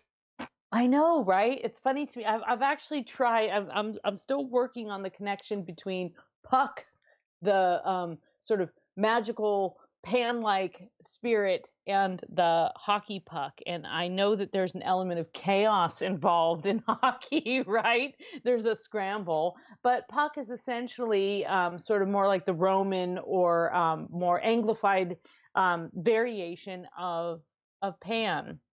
Again, a mischievous sort of centaur-like spirit, right? Like half human, half animal, usually something like a horse or a goat. And we know Puck most well from Midsummer Night's Dream, in which he basically creates a little bit of chaos. He creates this sort of scenario in which they all kind of there's a wedding, and it's just kind of madness, right? And it's all these things that happen in this one given night while someone's sleeping on the fairy mound. And Puck is the one that's really, he's having fun, he's skipping about.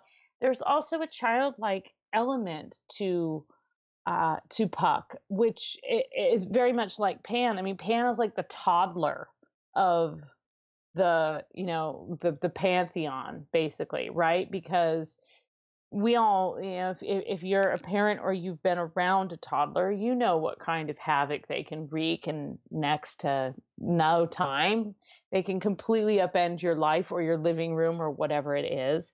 And so that's kind of the equivalent. And Puck is very much the, a variation of that, kind of a more slightly more gentle and fun-loving versus causing complete chaos to reign, but nonetheless a mischief maker. And so Pooka and Puck are actually very similar words, and they have a lot in common in terms of both what they are and where the words come from. So the idea of a Pooka, which is sometimes spelled Puka, which is basically like a pucka, right? Is this trickster fairy, this shapeshifter, this thing that appears as one thing and kind of completely causes chaos. And again, this chaos, I mean, obviously, like there's usually some kind of harm or death with like extreme chaos, but by and large, it's usually just a rude awakening kind of chaos. And that's very much the role that the Pooka plays in the fairy kingdom, and as does Puck, as does Pan and Loki. They all kind of, I mean, these are all kind of variations on the exact same thing, just to cause a little mayhem. What's a little mayhem among friends? Also a good song by Hailstorm. So, there you go. Have you heard that song, Mayhem by Hailstorm? Oh, it's a good one. It's a good one. You're going to want to check it out after the show. Go to YouTube. Okay. Yeah, Lizzie Hale totally rocks. Totally rocks. Anyways, moving on. As we continue on here on Spaced Out Radio, we got a question from Jeff in our Spreaker chat room. Have you ever studied or researched the elementals, earth, wind, fire, and water, appearing and speaking to people? So my experience with the elementals is mostly in very like ethereal kind of, general magical earth, air, fire, water, all the principles, and sort of matching all of those to create some kind of spell work or whatever. But in the fairy kingdom, and in particular in Irish mythology, the elementals are the origins of the fairies, that the elemental spirits are where the fairies actually come from. And so you have those elements and you have fairies that fall in that classification. For example, you have the water fairies and the water spirits. You have the woodland or the the earth-dwelling spirits. So the elementals are almost like the beginning of all of fairy kingdom. Now, for me, that's something that I learned at a very young age, reading some literature about fairies and the beginnings of fairies. So not just fairy tales, but actually reading about fairy origins and some of the original Celtic myths. And that's where elementals kind of fit in. But I think that a lot of people in modern times use the elementals for magic and for an understanding of where, where these kind of magical creatures can fit in. Do you believe that they are everywhere? I know. Fairies? No, the elementals. They could just show up. So I actually don't think the elementals are different than fairies. I think fairies came from, I think it's actually the same thing. That's where I think my view differs from a lot of people. They view elementals as something separate. I view elementals as classifications for these types of fairies that came from an original elemental story, just like the Banshee originally came from the fairy mound. So in that regard, yes, I do believe that these fairy spirits are everywhere and you can tap into them or you can totally ignore them. Honestly, I ignore them a lot, probably more than I should. Why? That's right up your alley. Well, that's what I'm saying. I mean, I think we all ignore them. I think, I drive my son to school and I'm probably ignoring like 25 elementals along the way, They're like hitchhikers to you. Yeah. Just pull over and pick them up. Yeah, just hang out, guys.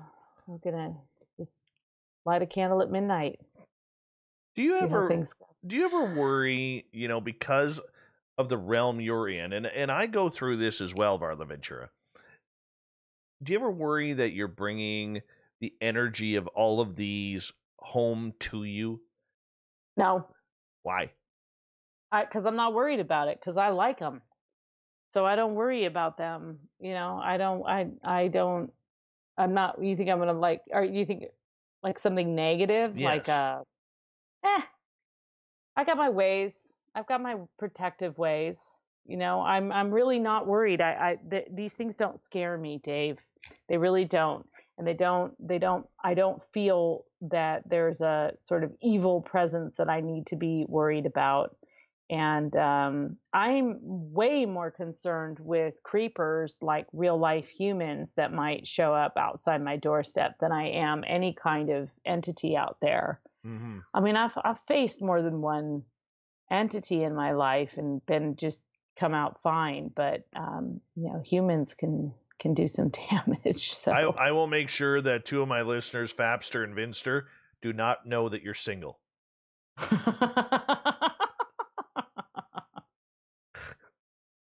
Okay. I don't want clowns showing up outside. I don't want someone dressed like a clown. I hate clowns. Smile. Everybody hates clowns. There's nothing good about clowns. No. I think, remember that whole clown phase a few years ago when it was coming out and everybody was, you saw it across North America and the world where people were like dressing up as clowns and, creeping people out. I think one of the best videos I ever saw on YouTube was this clown was dragging like a sledgehammer down a highway bridge or something. And this guy stopped and the clown started approaching and this guy literally pulls a gun on the clown, like right there on video. I mean, it's amazing more of those clowns were not killed. I know. It feels like very dangerous behavior to be so many people have a fear and dislike of clowns. It's like you're just inviting trouble. Yes. Fap wants to know in the chat room if you like men with big heads. Like, I got a size 8. His is like a size 14. Okay? Size 14 head. Big melon. I mean... Big melon. I don't know how to answer that. It's creepy. I really don't know how to answer creepy. That. Giant melon on Fap in our chat room. Just saying. But speaking of the clown thing, but in a Sasquatch term, did you ever know that when they were filming Star Wars, back in the 70s and early 80s, the first original 3, when they did the scenes in the forest. I think it was for Return of the Jedi. That it was filmed. Ewok Forest? Yeah, that was filmed in Washington State. And literally, the gentleman who was playing Chewbacca was told not to leave the crew while out in the forest because they were afraid that there might be hunters nearby and take a shot at a Sasquatch. Yeah, because the PNW, like Pacific Northwest, is Sasquatch territory. There's more that in the other part of the U.S. anyway, where there's tons and tons of Bigfoot sightings and just a lot of, cultural lore is Maine, the northern part of Maine. It's just weird, man. Yeah, just don't go out in a bear costume. I mean, just put that on your list of things not to do, right? Like, don't go out in your Chewbacca costume in the woods. Don't dress like a bear and lumber behind someone on a highway. Try to avoid clown behavior at all times. These are rules for survival. And stay away from Fap's giant head. That's all we'll say. Okay. Giant head.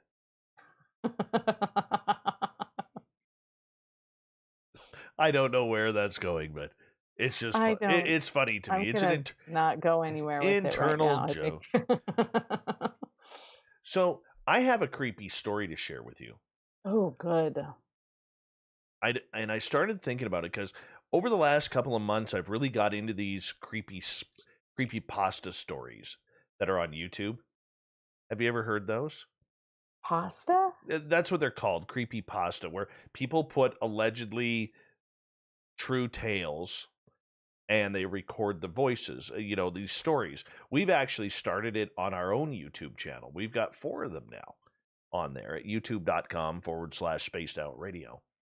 And we call them SOR's True Tales, except what I'm doing different is I'm actually getting real people to tell me their stories. So it's kind of cool. But anyways, I started watching this. And one of the episodes that I heard was about Wendigos and Skinwalkers. How when you're in a forest, if you're all alone, you may get called into the forest. Oh.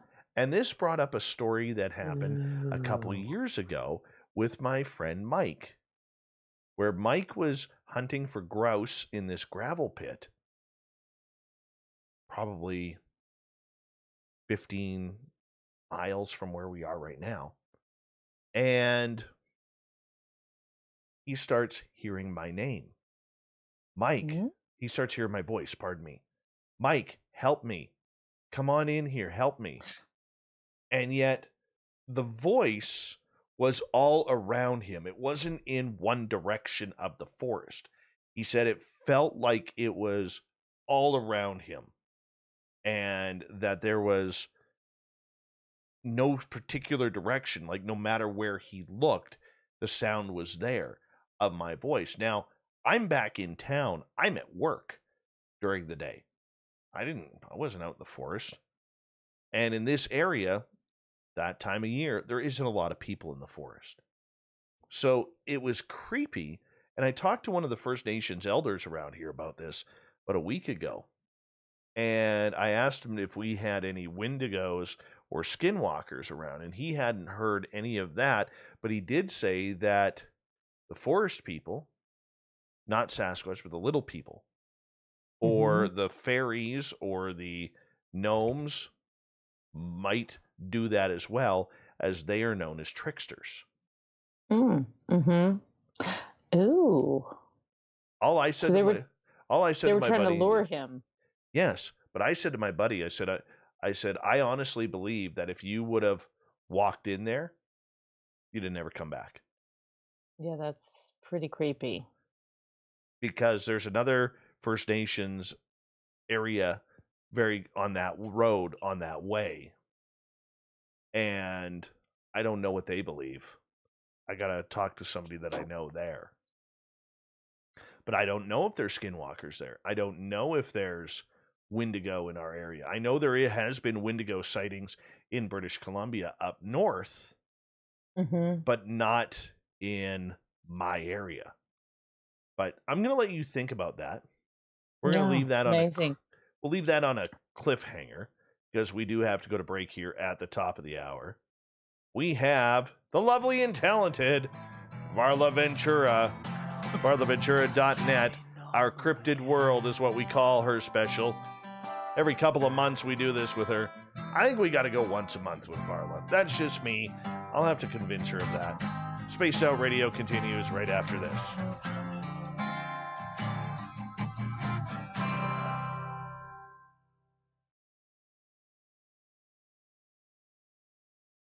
All right, we're clear. Hi, Katie. Hi, Judy Macapuro. Welcome to our chat room for the first time. Oh. And Tristan Stevens, thank you for joining us as well. We're just going to go on break here, and there will be some silence here. Varla will be hanging on out. I'll be right back.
All right, I am Trooping back. all together. What's Green that? jacket, red cap, and white owl's feather. Oh, I was reading a poem. Oh, very nice. Oh, just reading a little fairy poem for anyone who was listening. Oh, I had your microphone down. Oh, well, I was reading it to myself then. Beautiful. Mm-hmm. All right. All right.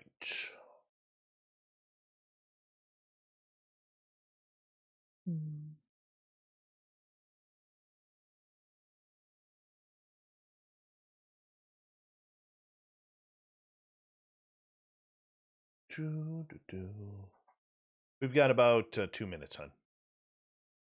Okay. Yeah.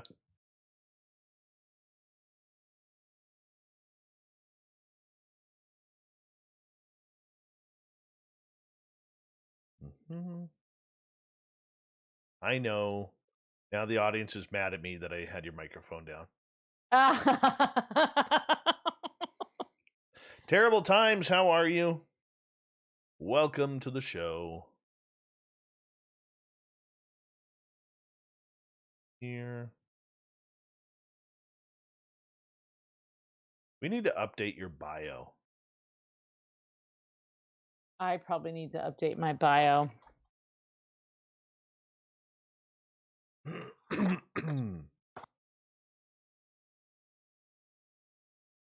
Definitely need to update your bio.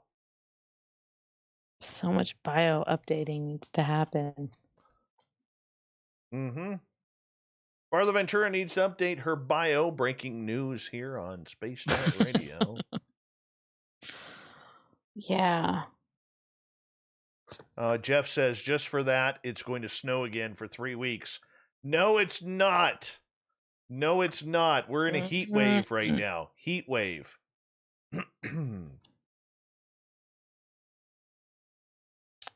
All right, we got 30 seconds. I want to say a big thank you to J1, Rye, Dirty Filth, Vinster, Chad, and Surf Jer for the amazing super chats. It's a great way to support what we do. Another great way to support what we do, guys, is give us a thumbs up or thumbs down and hit that subscribe button. Ring that bell so you know when we are going to be live on the air here on Spaced Out Radio. And do us a favor, check out our SOR True Tales. It's a new feature we have on the channel. I'm sure you're going to really like that. Here we go with hour 3.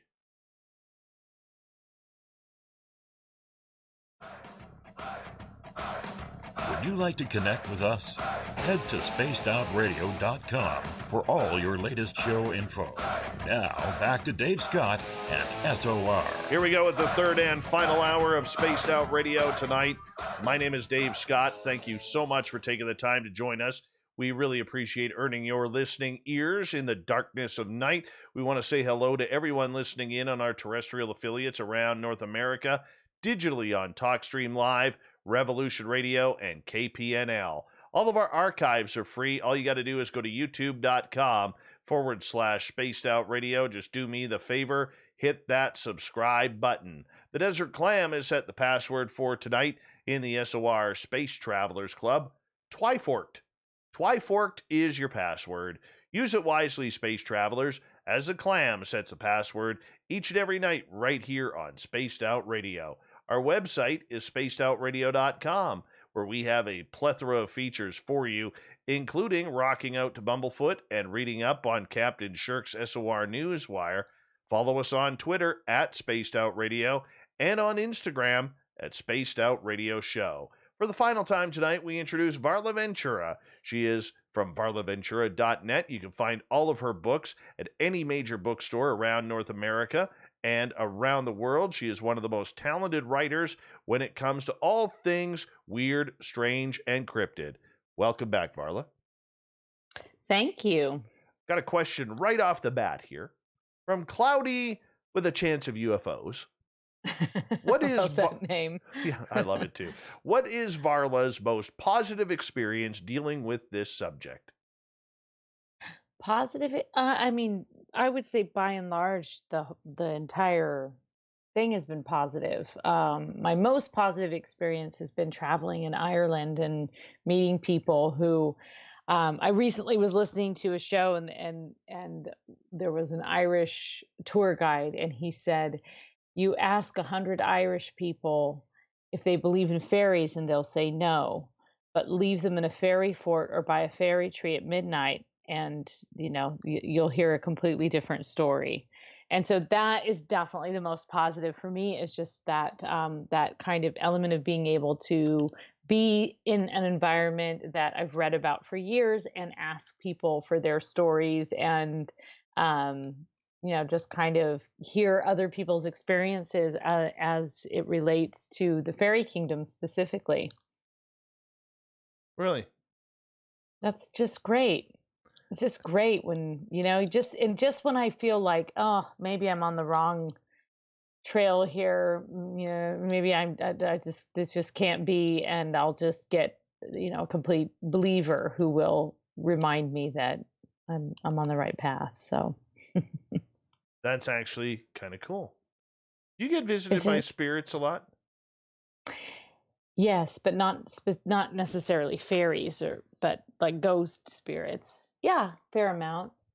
I have regular regular conversations with my grandparents in particular, and that's usually when I'm dreaming or kind of like, astral traveling, something like that.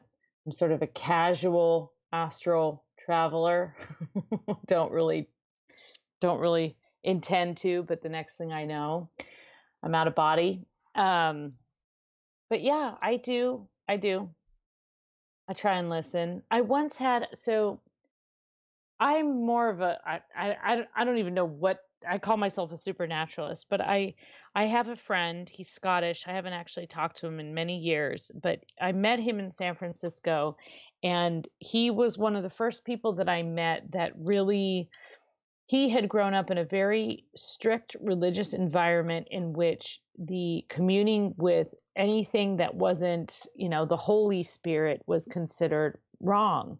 And he was incredibly empathic and psychic. In fact, this guy couldn't walk by a cemetery because he would hear so many voices walking by a cemetery that he would feel kind of crazy.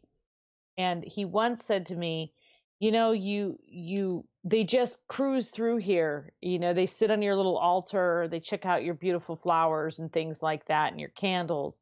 And it's like a resting place. They don't necessarily linger. And I think that's probably still true to this day. I like to create an environment in which spirits and spooky things are welcome, but they usually don't linger because, they just, have a little glass of wine and then move on to terrorize someone. Kidding. Move on to, flit about in the forest and magically appear to terrorize someone. Yes, like Dave.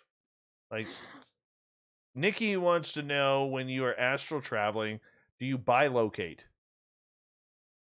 So for me, basically what happens is I have out of body, and then I realize that, I don't know if it's really bilocating. I know that I'm not in my body, and I have usually a 30-second panic-like moment of not being able to get back in my body or wake up.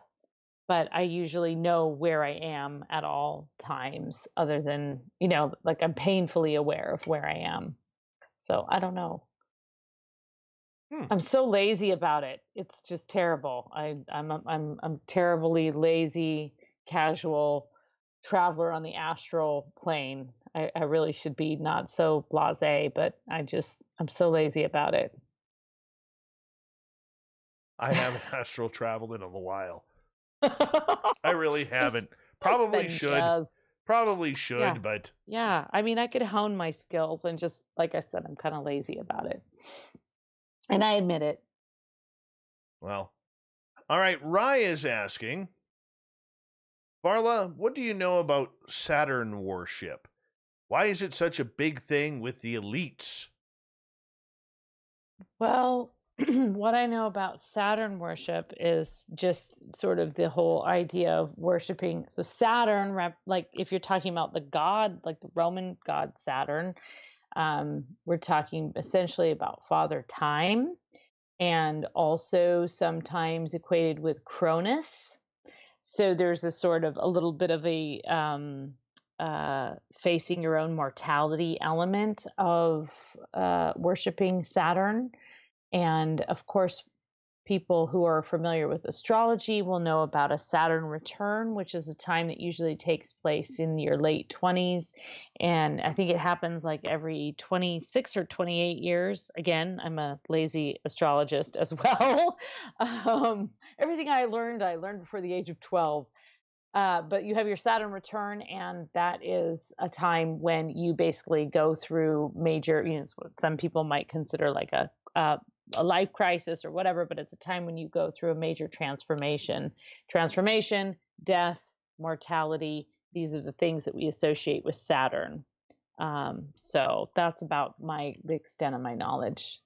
All right, Tristan would like to know, how do I attract garden fairies into the garden for help? Great question. You can create a really beneficial environment for both fairies and any kind of pollinator at the same time. So I can tell you what I do, and I know what some other people do. I know what my mom actually has a fairy well in the middle of her garden. So it's a small area that she's built up with rocks, and she's sort of created a little place where the water can be, and she's got clover planted around it. She's really into fairy magic, like heavy into fairy magic, like transforming her life by going through the fairy well.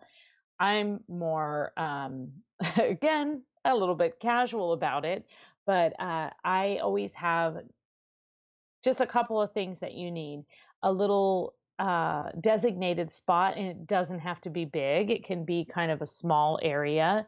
You want some kind of little structure. So it can be rocks. It can be like something where you put a little door in, or just sort of a little kind of nook.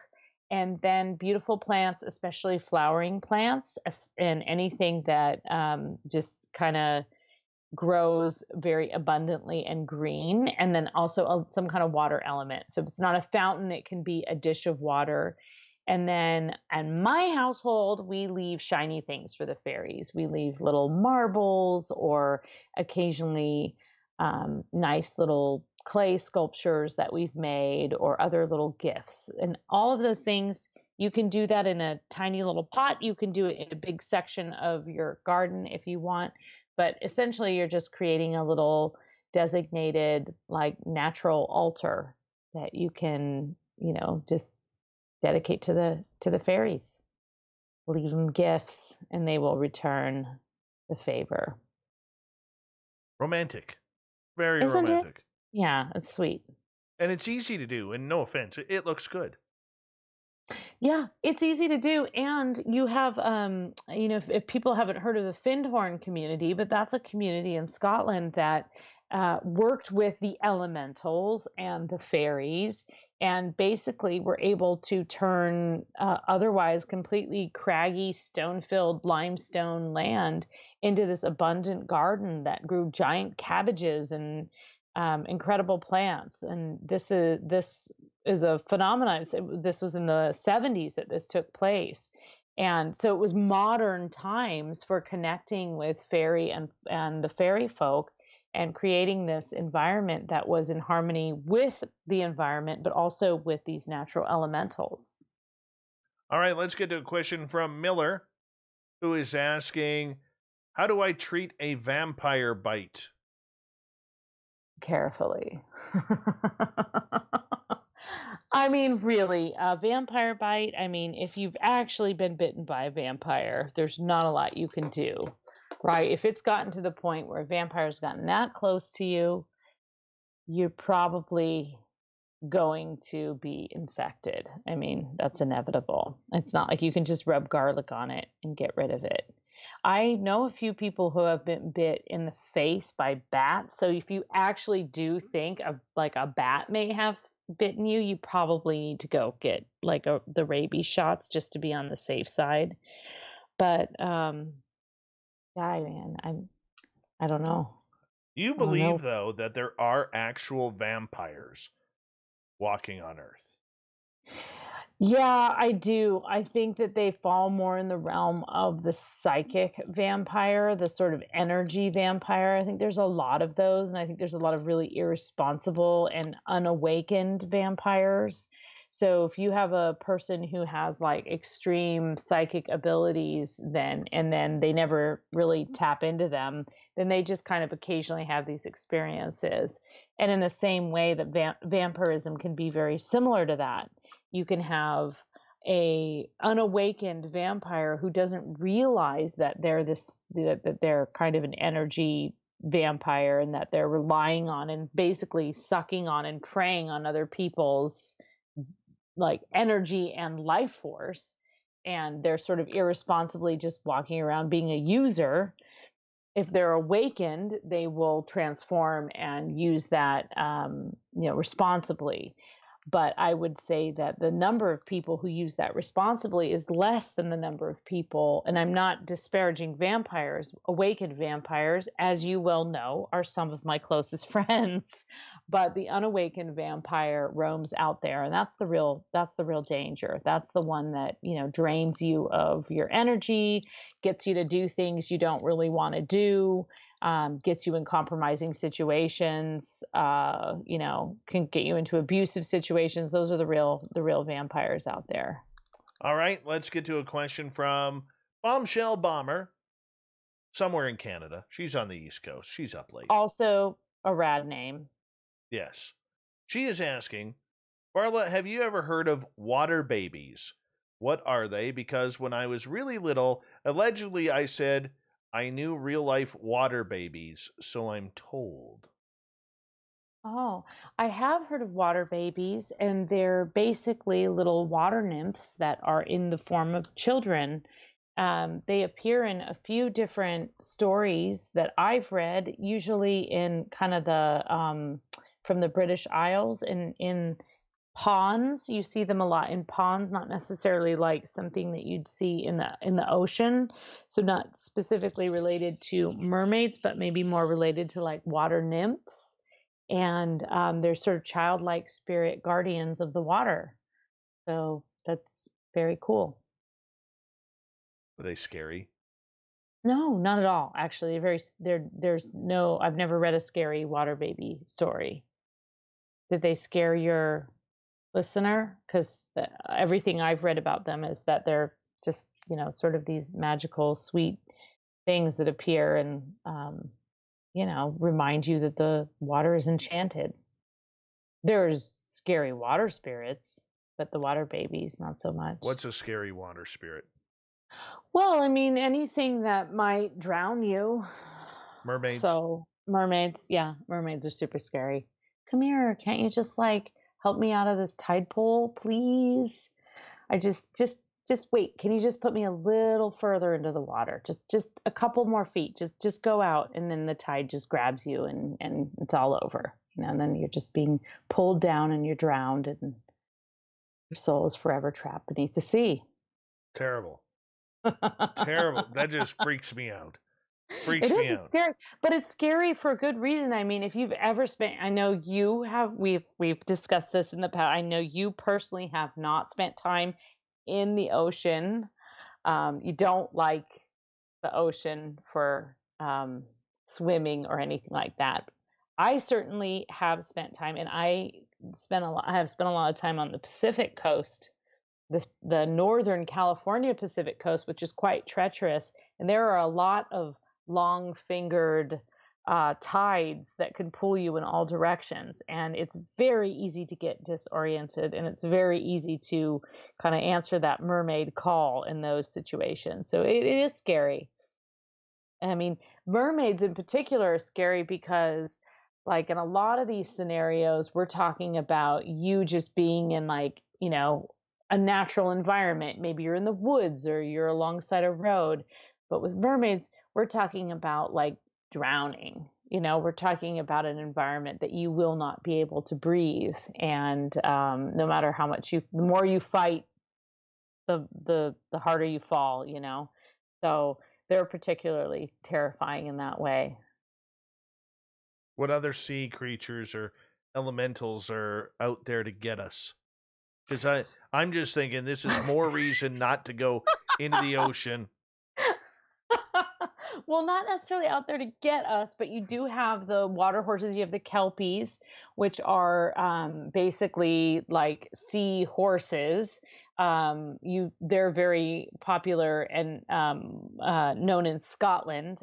They are not necessarily evil in any way. They're more kind of like magical guardian spirits.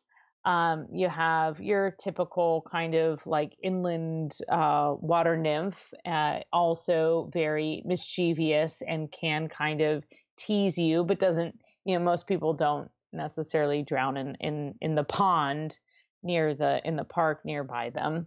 But there's instances like that. You have selkies, which are super cool. I don't really consider them out there to get you, but selkies are seals who can take off their coats and become beautiful women on land, and they can marry. I've never heard of a male selkie. I'm sure they exist, but it's usually women, and they can marry, mortal men. But what you have to do if you want to marry a selkie is you have to take her coat and her seal coat, and you have to hide it and basically bury it or put it away in a box somewhere. And if the selkie ever finds it, she's forced to return to the sea. And there are a ton of stories, especially in the British Isles, about selkies, but you see them in other parts of the world as well. And there's also some, very mournful, beautiful songs about selkies who have to leave their children behind because they've found their coat, and they'll continually look back longingly from the rocks at the family that they left behind. Kind of tragic.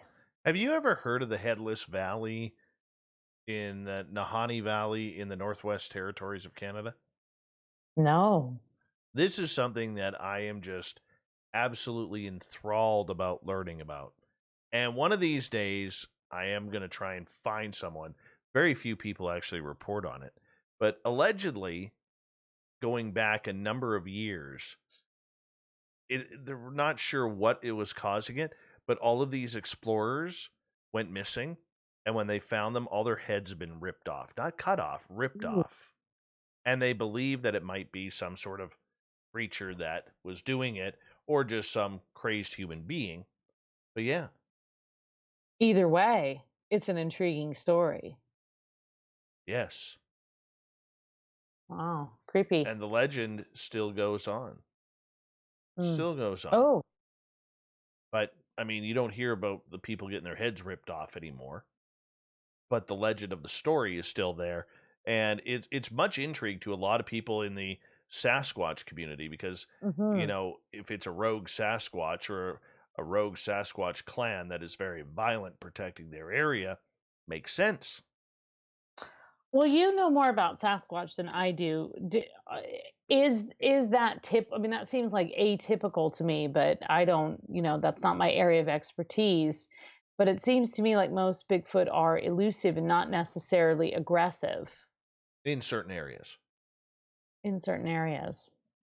Like the one, but I mean, like everything though has its own little rogue limits. packs. I mean, you look at killer whales. Those that get kicked out of pods and start their own rogue pod, they're more vicious animals, or dolphins, I guess, because that's what a killer whale is, a dolphin. They're more vicious and prone to attack anything, including people, rather than the main pods, which really don't have any desire to hurt people. So, unless you trap them in like Marine World or whatever. Yeah. Don't like that. I don't like that. My friend, we got 90 seconds left with you tonight. Another show that has flown on by with the great Varla Ventura. Tell everybody where they can find your books and more information. What do you got coming up for us? Oh, yeah. Okay. varlaventura.net. And actually, I just recently started a kind of a fun little project, and I posted a link on Facebook, and I'll put it up on my website one of these days too. But it's this site called bookshop.org, and they support local bookstores and independent authors. And I basically started curating some of my favorite books. So obviously I put my own books on there, but also books that I draw upon and books that I've loved and books that I've read recently. And it's kind of an alternative to Amazon. You can go on there, you can check out, you can buy the books. Percentages go to authors as well as to local bookstores that supply the bookshop. And so I just kind of started that the other day. I thought it would be fun because I read a lot, right? Not just weird fairy and folklore. I read a lot of contemporary thriller fiction and horror and such. So I've curated that, but you can find out about it on varlaventura.net or visit me on Facebook or Twitter when I'm on Dave Scott's show, when I'm on Spaced Out Radio. And you know what? I have an Instagram now. So Oh, yeah, yes, yes. yes, You have an yes. I Instagram. think you and Joe Diamond are my friends on there. So Perfect. I got that Instagram. Thank you. Varla, we love you. Thank Love you for you. coming on with Our for having Cryptid me. World. We'll talk to you again very soon. Varla Ventura, everybody. Coming up next, we have the SOR Newswire and the Thought of the Dave. Stay tuned. Spaced Out Radio continues right after this.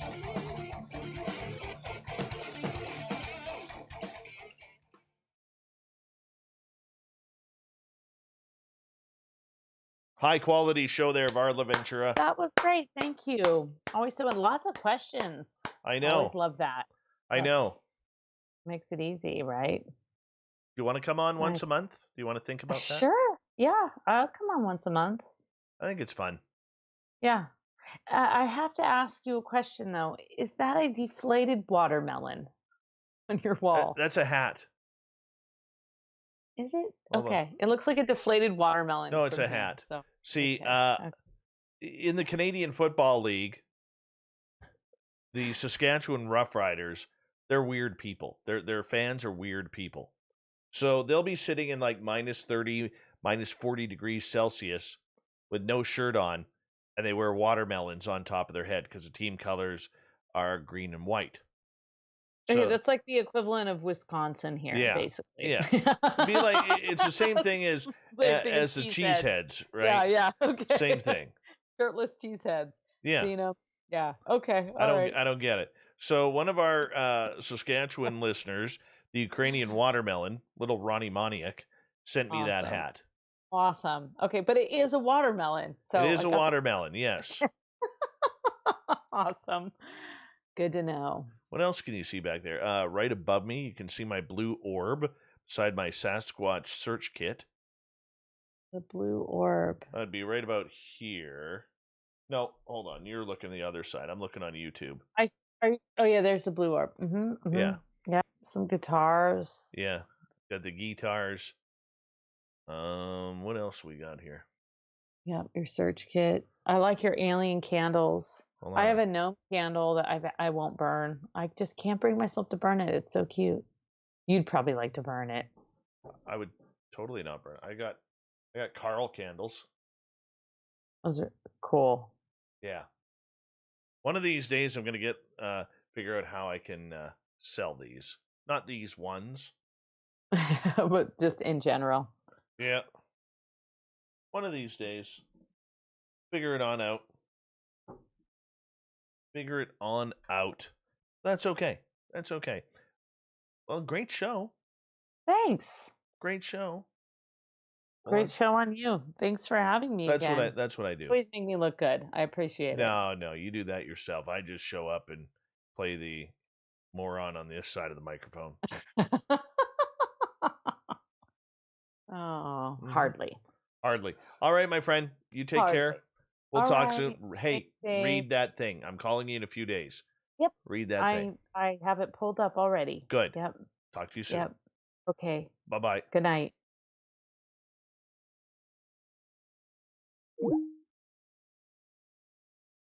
Marla Ventura, everybody. She's so much fun. I really do think that we need to bring her on here once a month because she is just way too much fun. Way too much fun.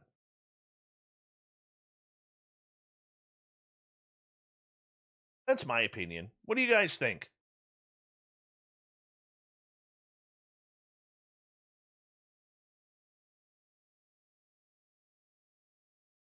Grandmaster, what's going on, man?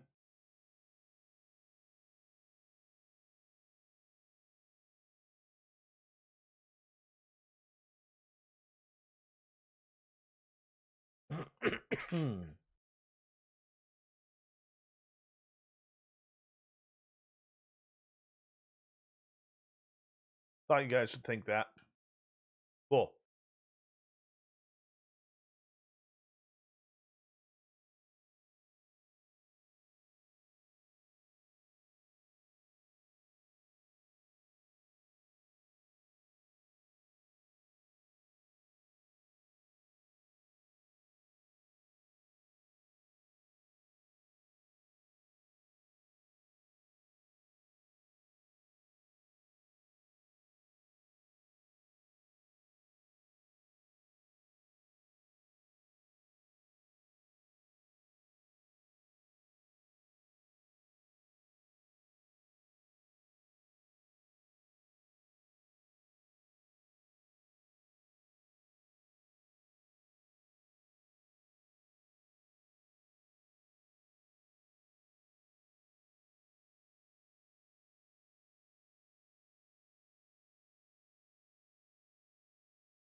right, we got about 20 seconds. Hold on, guys.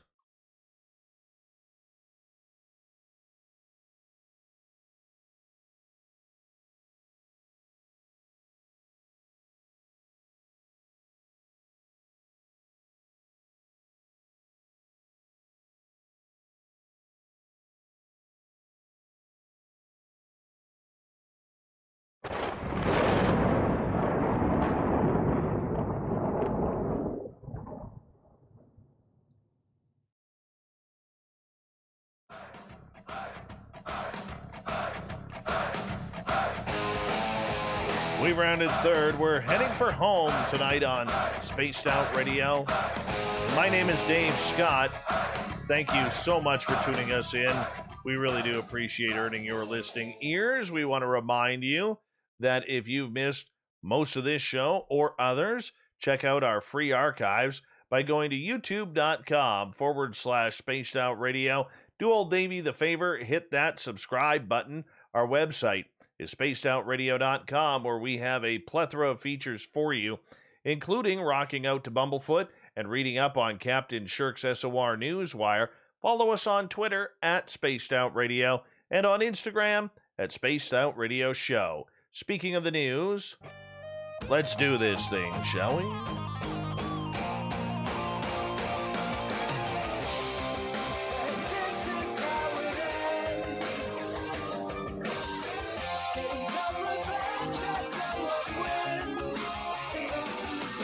The news is always changing, which is why we bring you the SOR Newswire at the back end of every show, where we get to the weird, the strange, the wacky, and sometimes the magnificent. Why? Why not? Because we got some really, really cool stories here for you tonight. Let's just get right to them, shall we? The United States military wants to fly nuclear-powered spacecraft by 2025. Why would they even want to do this? Let's just be honest. Why would they want to do this? I don't know. Own space? Space isn't supposed to even be owned. But yet, here we are. Here we are. Well, let's continue on and find out why, shall we? The U.S. Department of Defense wants to get a nuclear-powered spacecraft up in space by 2025. The Defense Advanced Research Projects Agency, otherwise known as DARPA, awarded contracts to 3 companies: General Atomics, Lockheed Martin, and Jeff Bezos' Blue Origin, to develop the nuclear thermal propulsion technology necessary to boost a rocket out of low Earth orbit. The awards are part of the agency's demonstration rocket for Agile Cislunar Operations Program, otherwise known as DRACO. The NTP technology we seek to develop and to demonstrate under the DRACO program aims to be the foundational to the future operations in space, said Major Nathan Grenier, Program Director for DRACO. Currently, spacecrafts are either powered by electric or chemical propulsion systems, and the DRACO team sees drawbacks to both of these methods. Electric systems have lower thrust-to-weight ratios, while chemical systems struggle with propellant efficiency. Current on-orbit propulsion systems are limited in how quickly they are able to cross large distances, Grenier stated in an email. This prohibits the current on-orbit propulsion systems from being able to conduct timely maneuvers in the vast distances between geo and cislunar regime. Now, the DRACO program hopes that the nuclear-powered system could match the best of both technologies, the high-to-thrust weight ratio of chemical propulsion and the high propellant efficiency of electronic systems, to move much faster over longer distances. Making a faster, more efficient spacecraft serves the Department of Defense goal of rapid maneuver in cislunar space. Phase 1 of the DRACO program will last 18 months and consist of 2 tracks. Track A, it's like an 8-track tape here. Track A involves the design of the nuclear reactor itself and will be General Atomics' responsibility. And Track B, oh, by the way, that's worth $22.2 million. Track B focuses on developing spacecraft designs. Blue Origin and Lockheed Martin will take on this challenge with contracts worth $2.5 million and $2.9 million, respectively. Let's see if that goes anywhere. All right, more on the triangle video of Jeremy Corbell with the Pentagon confirming the authenticity of the newly leaked video and images showing multiple UFO sightings by U.S. Navy personnel as the government prepares to release a highly anticipated first-of-its-kind report on UFOs this summer. An 18-second video shows what is described as 3 pyramid-shaped UFOs hovering over the warships USS Russell at night in July of 2019 off the San Diego coast. At one point, the pyramid-shaped craft reportedly hovered 700 feet over the tail of the Russell. This is the first video the public has seen from the July 2019 incident in which mysterious UFOs, described as unmanned aerial vehicles, reportedly harassed at least 3 U.S. warships during military training exercises over multiple days, at one point matching the speed and bearing of one destroyer for 90 minutes while performing brazen maneuvers. Now, months earlier, an FA-18 Hornet pilot reportedly used his cell phone to snap photos of 3 different unidentified aircrafts off the coast of Oceania in March, including 2 UFOs dubbed the Metallic Blimp and the Sphere. All right, it's kind of interesting when that happens, but nonetheless, they did it. I can confirm that the reference photos and the videos were taken by Navy personnel. Department of Defense spokesperson Susan Goff says the UAPTF has included that these incidents in their ongoing examinations will be discovered and noted further. The video and images were leaked to filmmaker Jeremy Corbell, who has a great beard, who made the documentary Bob Lazar, Area 51 and Flying Saucers, along with great intrepid investigative journalist George Knapp of KLAS TV in Las Vegas. Corbell and Knapp independently confirmed the leaked documents are unclassified images that were part of a series of classified briefings intended to educate members of the U.S. intelligence community about UFOs traveling in restricted airspace. This is explosive information, Corbell says. This is probably the best UFO military film footage, certainly that he's ever seen, but he also thinks that the world has ever seen as well. In a separate event, 3 photos leaked to Corbell, purportedly from the USS Omaha, show a spherical UFO descending into the ocean, seamlessly disappearing without destruction. According to Corbell, a submarine unsuccessfully attempted to find the unidentified aerial vehicle. This is an extraordinary piece of technology, Corbell stated. Whoever is operating these technologies are far more advanced than anything we in the U.S. arsenal have, and this should be a warning sign. We need to find out the intent of the operators of these vehicles. The Pentagon's Unidentified Aerial Phenomena Task Force is now investigating what these unidentified crafts are. The UAPTF was formed in the summer of 2020 in an effort to improve the Department of Defense's understanding of and gain sight into the nature and origins of UAP, particularly those incursions by unauthorized aircraft into our training ranges and designated airspace. Oh, this is getting fun. Real fun. Well, here's a weird one. Cults are a staple of horror movies, and it's not too rare to see some horrendously twisted cult make headlines in reality either. But not every cult is a brainwashing, abusive secret society. Some of them are just plain bizarre in their beliefs.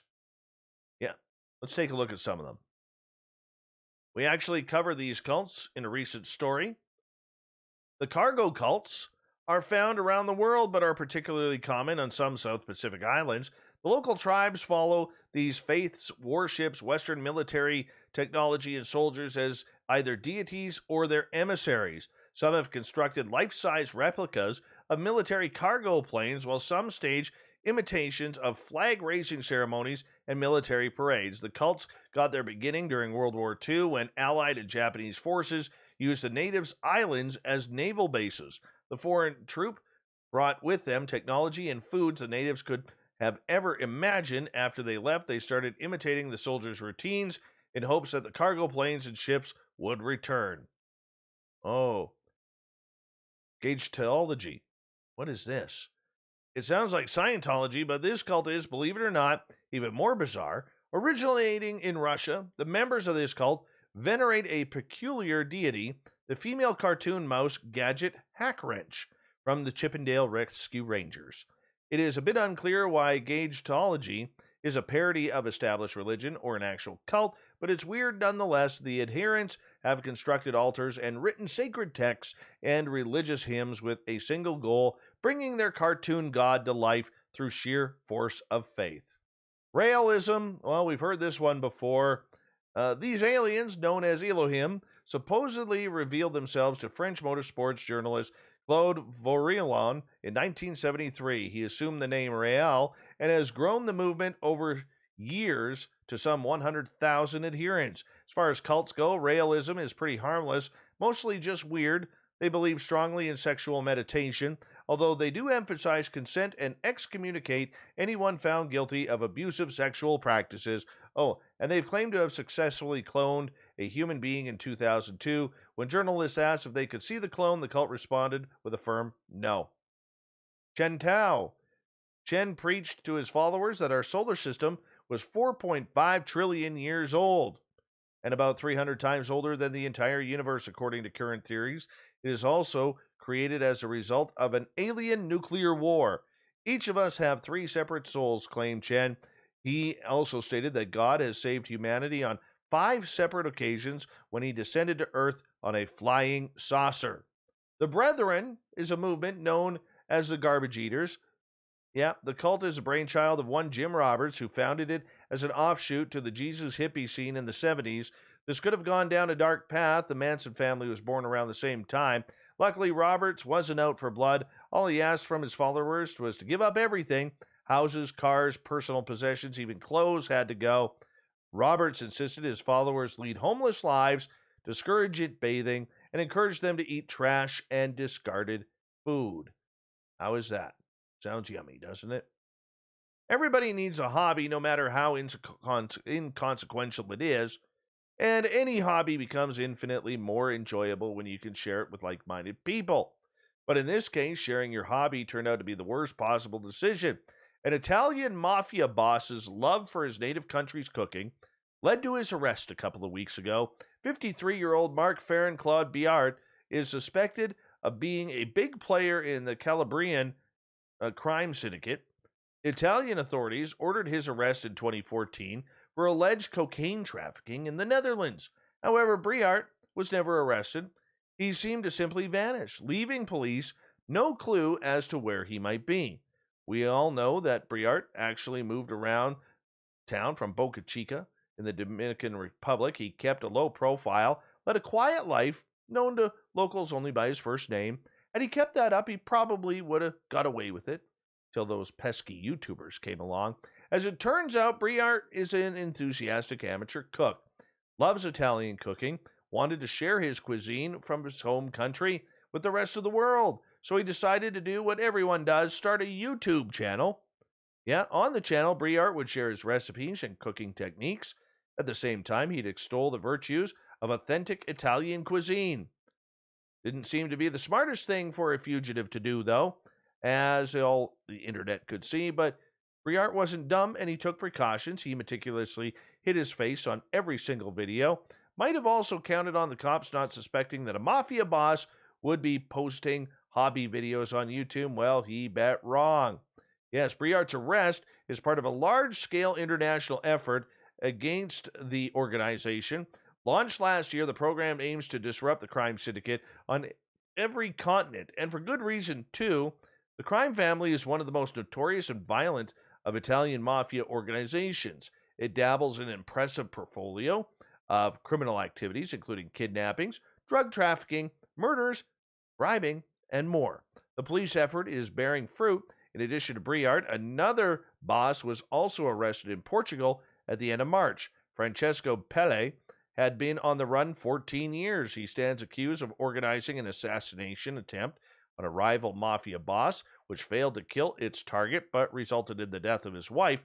Pelle is also thought to be a key figure in another feud in Germany, which led to 6 murders in 2007. The crime life doesn't pay. Here's a weird one out of Australia. A video of dancers twerking in hot pants. Well, at an Australian military event, seeing the country go into a spin. The scene was incongruous, bizarre, and funny, so of course it went viral when it emerged this past Wednesday. But the music video style choreography, featuring thumps, thrusts, and butt shakes, all came under attack. Conservative lawmakers let the chorus of those calling it inappropriate. Tabloids splashed headlines slamming military standards, but others found offense elsewhere, projecting shame onto the dancers and labeling their routine as too sexualized. That in turn sparked backlash over the policing of women's bodies and women's dancing. The dance troupe in the footage, 101 Doll Squadron, complained about the media coverage. Also, it emerged the clip had been wrongly edited by the ABC, the national broadcaster. Those voices got louder. So how exactly was the Navy twerking saga unfolding? Well, let's see where it goes. The 101 Doll Squadron were hired by the Royal Australian Navy to perform a commissioning ceremony on Saturday for a new ship, the HMAS Supply. However, the event only gained wider attention after an ABC reporter shared a separate video on Twitter which spliced shots of the women's energetic gyrations with stone-faced reactions of attending military leaders. His tweet, later deleted, quoted a government MP bemoaning a fall in Defense Force standards. This framing set off a viral firestorm. Yes, it would. Don't twerk if you're in the Navy. Now, when animal welfare officers received a report of an unusual animal lurking in a tree in the Polish city of Krakow, they weren't expecting to find this. People aren't opening their windows because they're afraid it will go into the house, a woman said, but a visit to the area showed the creature in question was not a bird, not a reptile, not a monster, but a croissant. Yes, you heard me right, a croissant. But the Krakow Animal Welfare Society said the incident was genuine, writing on their Facebook page. The organization said its officers had asked the desperate caller whether the unidentified animal, which had been in the tree for 2 days, could be a bird of prey. The woman responded it looked more like a lagoon, Polish for lagoon, before remembering the correct word, leguan or iguana. Well, although the inspectors knew that it was unlikely that a reptile would survive the cool spring temperatures in the southern Polish city, they wondered if the animal could have been unwanted pets abandoned by its owners. But arriving on the scene, they find out it was pastry all along. Never mess with a wild croissant.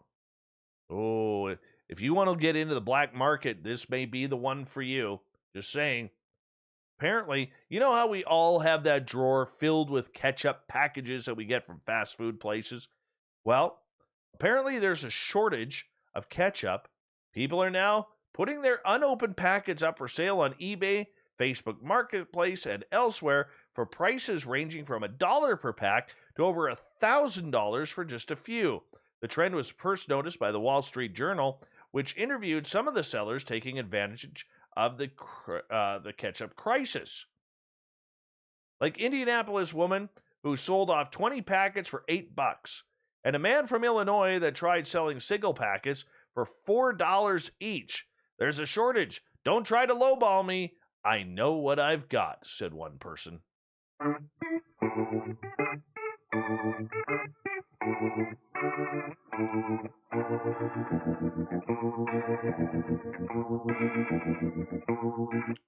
Thought of the Dave happens every night at this time, where we get a question of the day. Put it on Facebook, put it on Twitter. Get your responses on the air because we love the audience participation around here. Today's thought of the day is as follows. What's your thoughts on if fairies or gnomes exist? Let's start off with dirty filth. I believe I've seen a fairy once. That being said, are you trying to incur the wrath of the gnome, Dave? Not at all, dirty filth. UFO Toronto, the traditional Celtic folklore in Ireland, tells that a lone hawthorn tree growing in the middle of a field is called a fairy or fairy tree. This tree is the gateway or portal between the worlds of the mortals and the world of the fairies. Spookles the cat. If you're going to kill Tinkerbell, man. I'm not.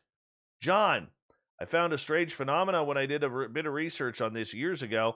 Fairies tend to show up after a person expresses belief in them for a period of time. To me, that's quite compelling because it also ties in with the idea that we create our own reality. Pidge, well, Dave, as I recall, you really dislike gnomes, therefore they exist. It is only logical. I do not dislike gnomes anymore. I don't. I like the gnomes. I am one with the gnomes. I do have a fairy that resides above the throne in my bathroom, next to the unicorn head. Yes, unicorns exist too. Captain Gnosis. Truth in everything, only seen through different colored glasses. Starman. In my case, it's leprechauns. AC. Respect the Seelie and the Unseelie courts. Joseph, otherwise known as Jurassic Joey in our YouTube chat. I'm sorry and no offense to anyone, but I believe more in Bigfoot than fairies and gnomes at this point. That can change, but not today. Ronnie. Of course they do, Dave. Suavik. According to advanced yogis who've experienced the astral plane and gone back here to communicate their findings, is that fairies and gnomes and other folk type of creatures exist in that world. All people who take psychoactive shrooms see them, so there is a case. Jeremy. 100% they exist.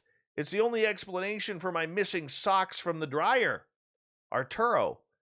All the myths and tales from all the creatures will have to be revisited if this pimple of transparency of the phenomenon ever pops.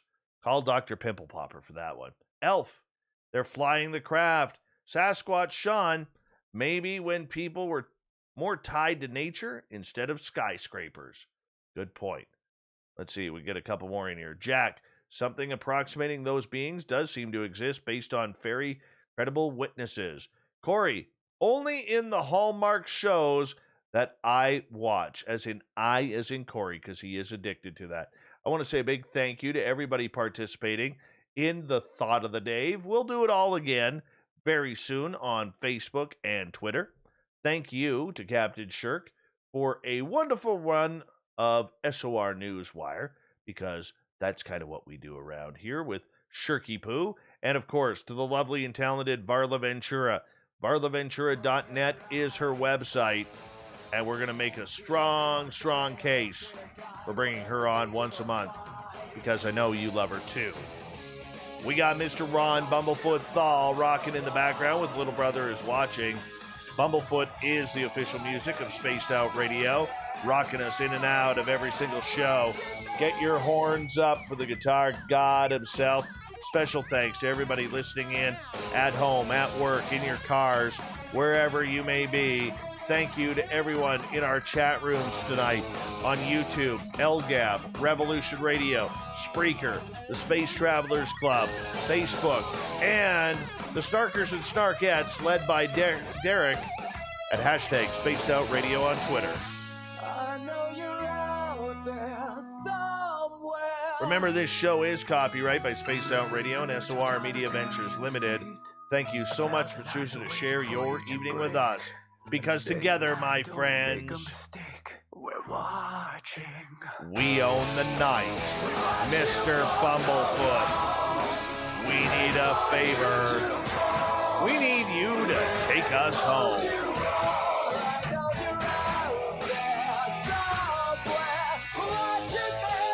Yes, the Woo train has docked for the night. But soon, my friends, we shall ride again. Your seats are always available. Your tickets never expire. And if you want to bring a friend, we've got room for them too. Good night.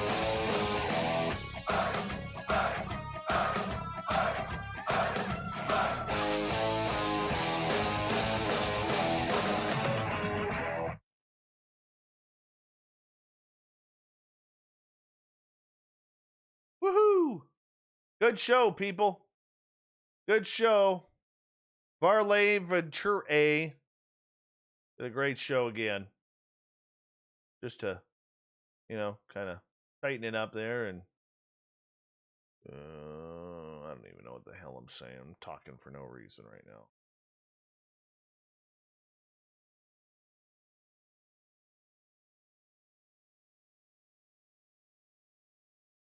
Let's download that. All right, be right back. I'm going to go to the bathroom. Thanks, Rachmaninoff. Thanks, Grandmaster.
All right.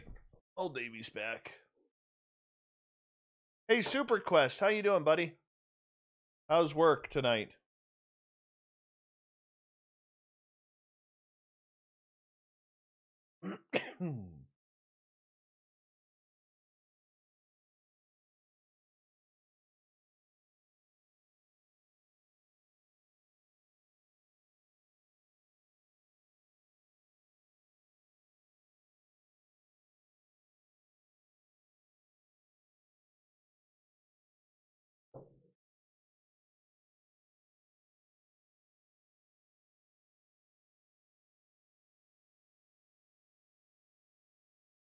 I sure did put in a good word for Fapster and his giant head. Fapster's the type of guy, to be honest with you, that he literally can't go into the produce section of a grocery store because people will squeeze his head to see if he's ripe. True.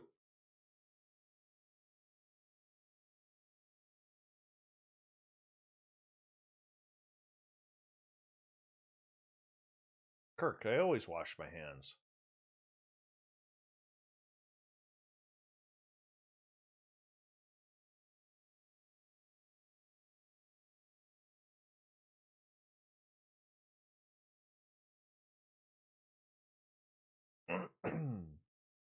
Varla's awesome.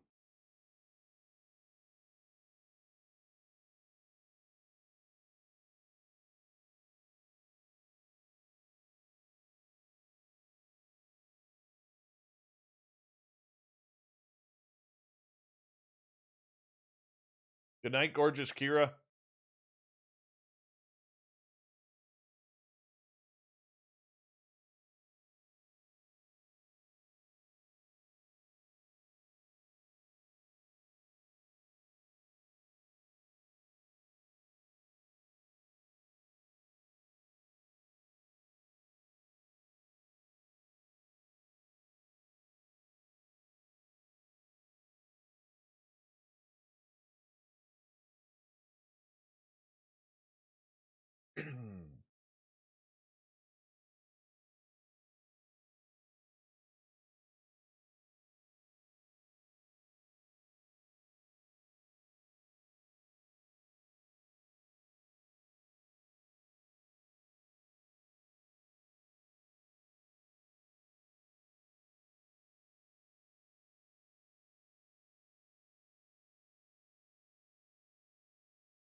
Thanks, Fapster.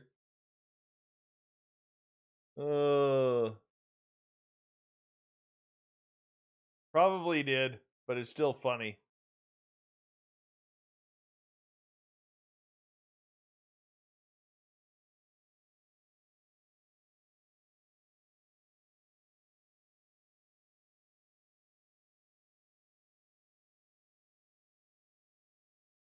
Good night, Fast Hemi.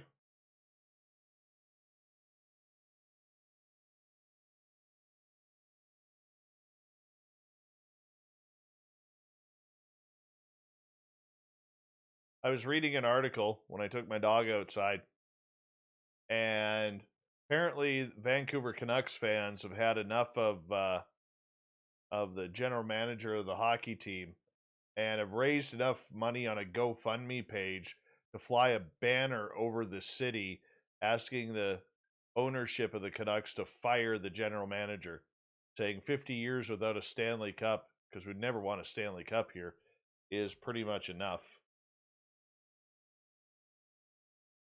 Katie, did you save some of your beard in a box for the future? Yes, I do have the beard.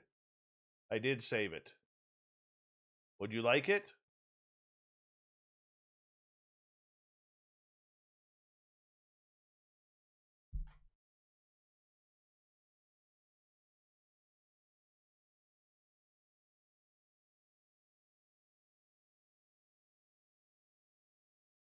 Yes, Duke, I do have the photo. Yes, I do.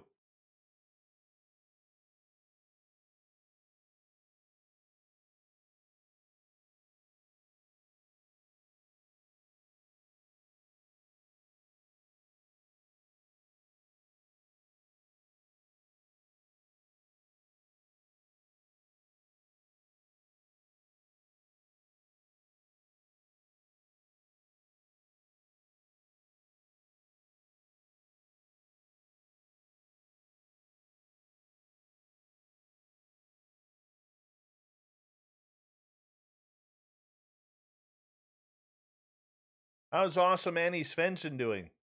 Good night, the Michael Leger.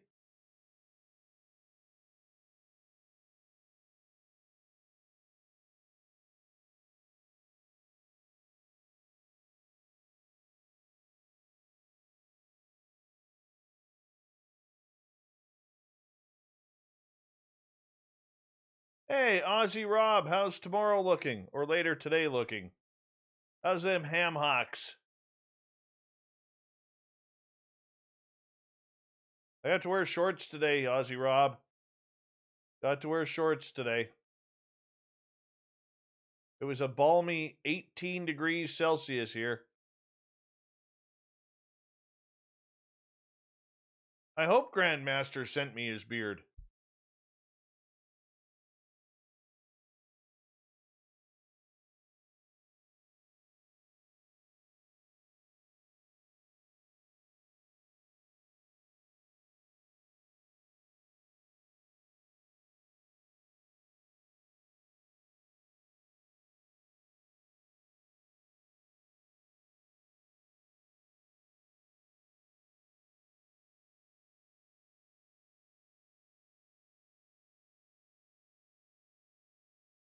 It's about 68 degrees, Duke. In that antiquated Fahrenheit.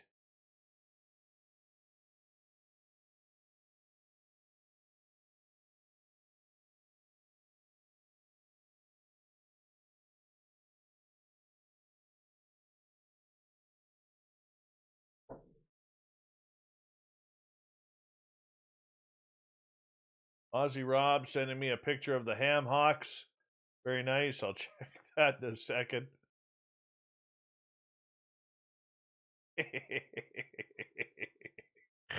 Oh, Aussie Rob, that's funny stuff. Look at that. Look at them ham hocks right there. With some sunlight in there, some Aussie sunlight. Wow. You should model that, Aussie Rob. Model it.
Vinny's the kind of guy you warn your grandmother about when she goes to play bingo at the local hall.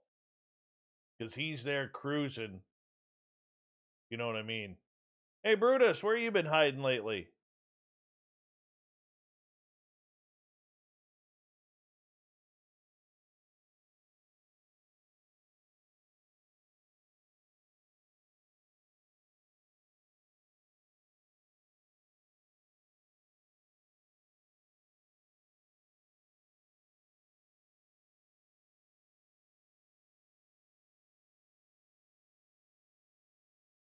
That's funny, Clam. That's funny.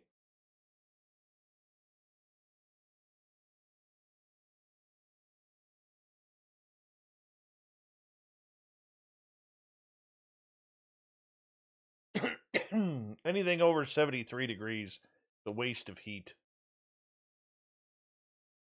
73 degrees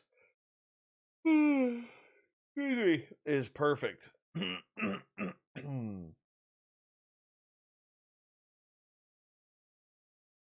got that, Rye. You got that right.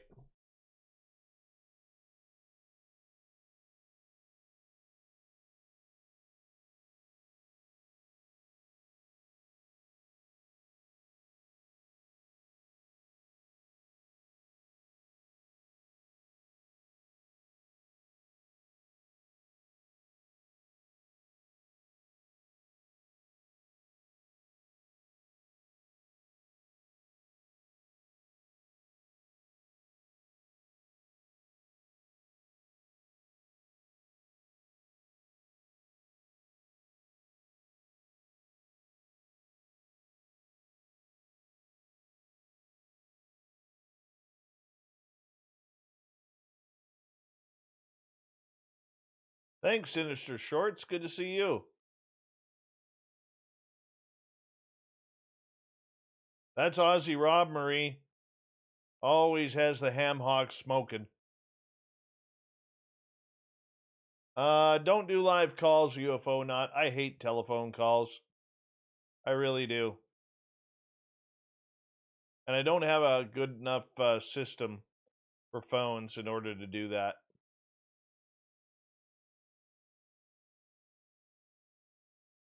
Where's Science Bob? Did Science Bob show up? I don't see him.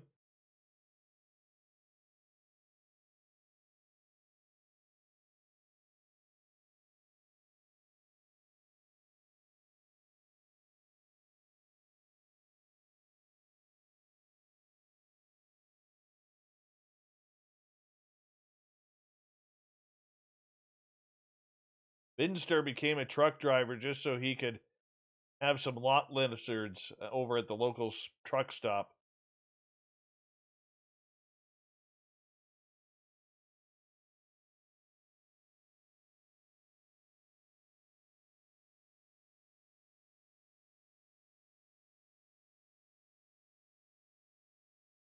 Ouch, Fap.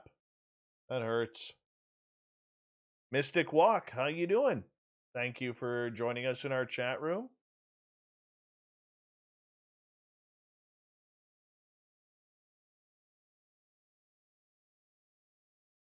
Fapster's the kind of guy who always has his bowling shoes in his car because he never knows when he's going to need to go do a little 5-pinning with the grandmas on Monday afternoon.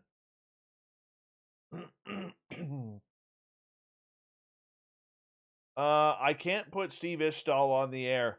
I want to interview him again. That's not an issue right there.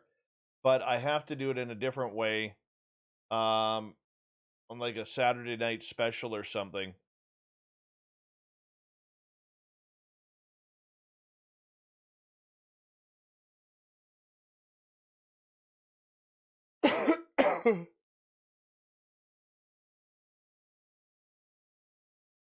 Because with us being on terrestrial radio, I can't sit here all night editing. I really can't. Oh, Steve is fantastic. I have no issues with Steve whatsoever, so don't think that I do. I love Steve, and we were his first ever big time interview, and he is an incredible researcher. Absolutely love him, but I can't stay up all night editing a show for our radio stations. But he's awesome. He really is.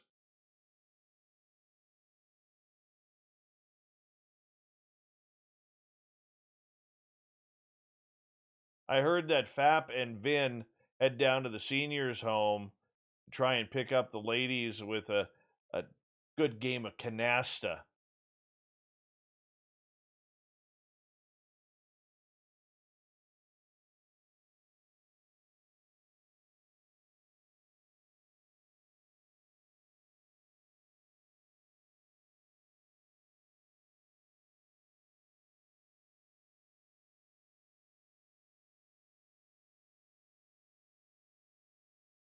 Oh, Varla's a great delight, Cloudy.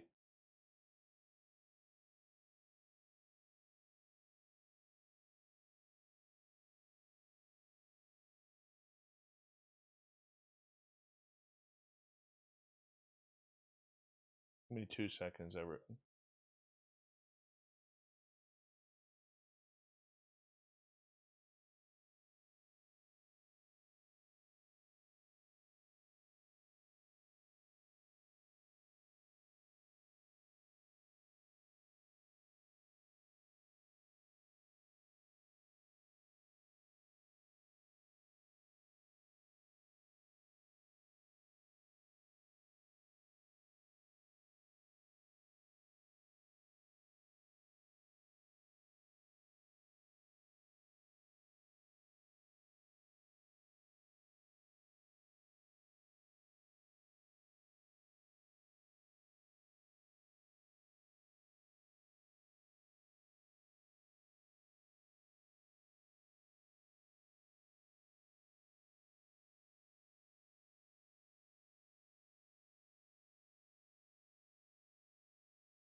All right, so that's being done. Good night, Kimberly. But it's canasta for FAP and Vinster when they go cruise the seniors' homes.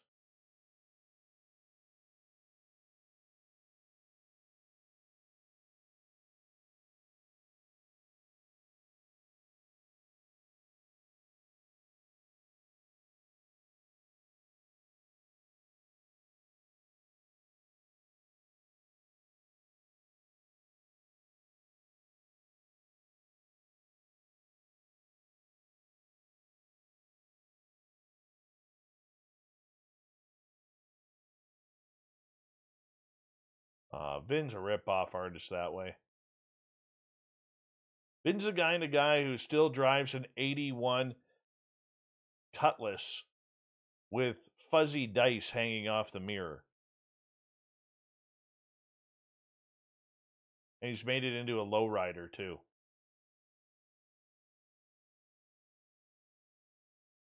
Not even a Cutlass Supreme, just a Cutlass.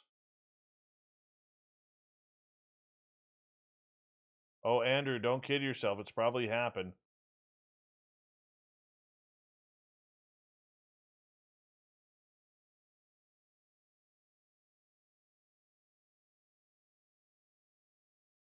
Oh, Clam.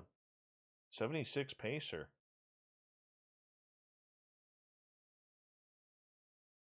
Have a good day there, Chris Mo. See you later, man.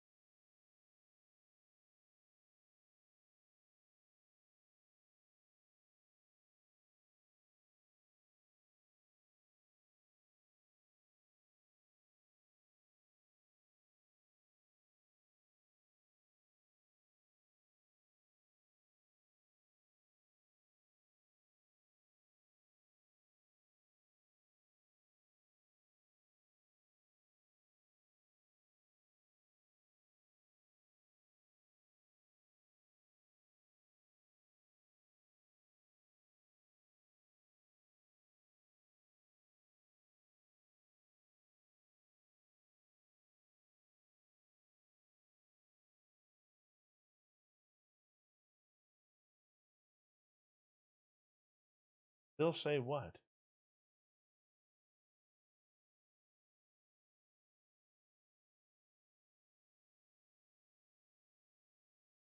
Good night, gorgeous wrench, Jenny.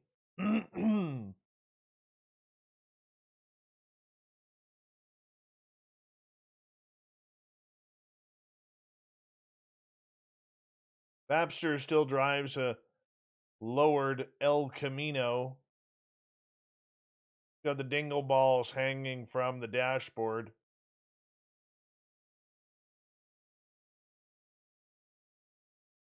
He's got his Bobby Vinton 8-track cranking the polka as he drives down the street. It's even got orange and yellow flames ripping up the hood.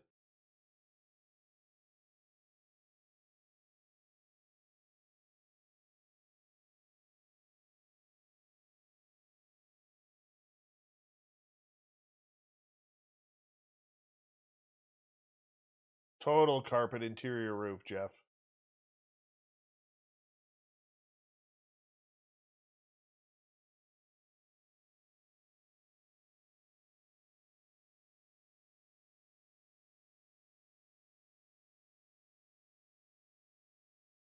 Good night, Rye.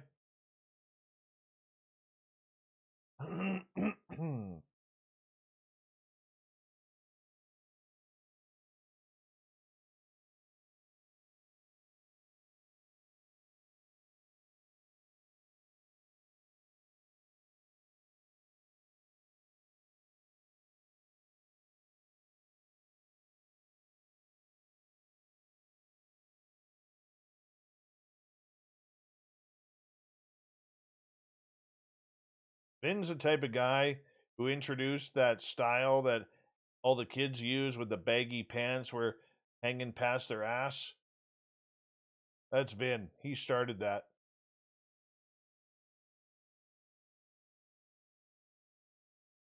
Just saying.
I am. I'm a real experiencer.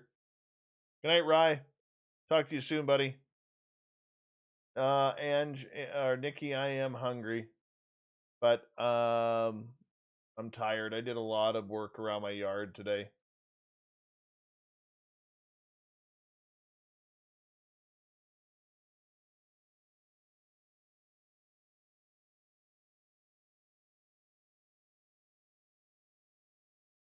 No, I do not wear tight jeans hunting.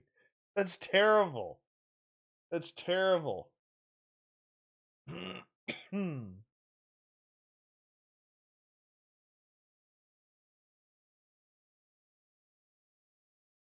you later, Duke. Hey, Raul, how you doing? Nilbog, how are you, man? Thank you, Duke. Appreciate you. Duke will be back on the show a week from Friday. Week from today or tomorrow, wherever you are.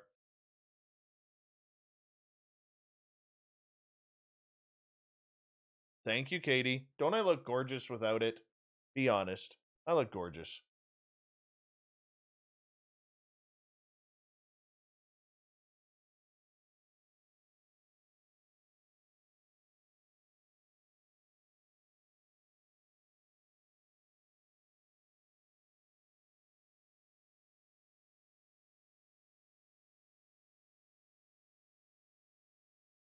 I don't have a moose knuckle. I did see some moose knuckles the other day in the snow.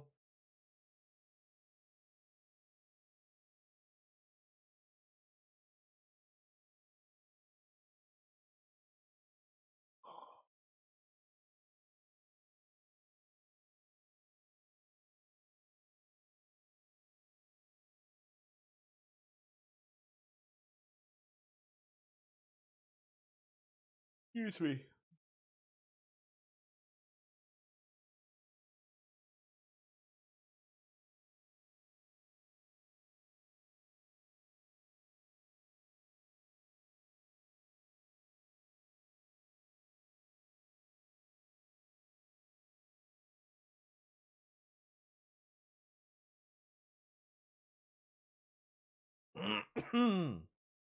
I will get some sleep here momentarily, Aussie Rob.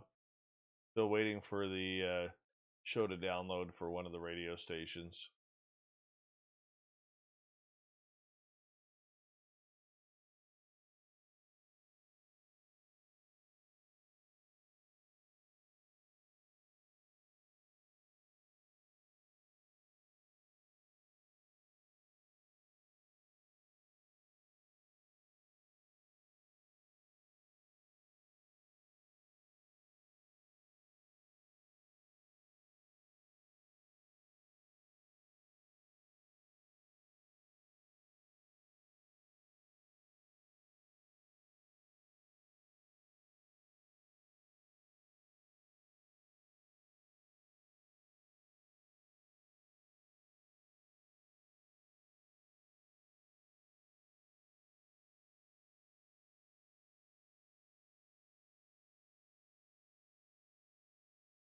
My studio is quite warm.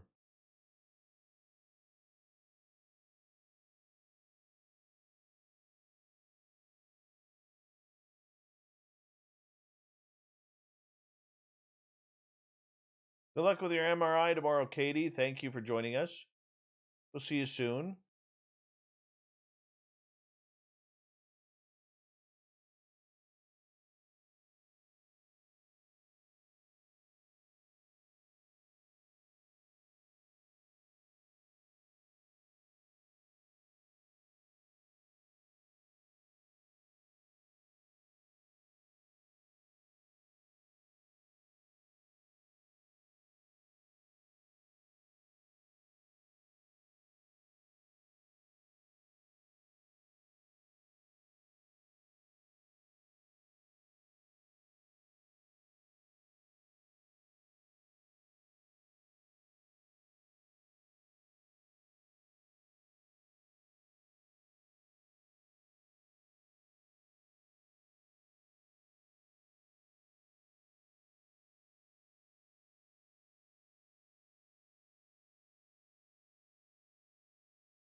All right.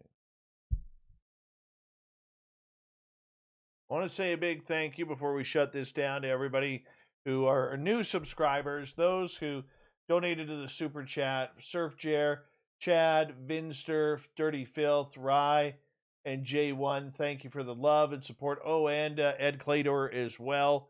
Really appreciate that. It was a good night of radio. We're going to try and bring Varla back very, very soon regarding this. And really appreciate all of our veterans who are listening to this show. We always love you and appreciate everything that you guys have done and sacrificed. And thank you to all of our listeners around the world, from Australia to Canada and everywhere in between, because the Commonwealth still has to stick together. Thank you so much for tuning us in. Thank you for being there with us. Tomorrow night on the show, who the hell do we have? I forget. Should know this. Hold on. I get it.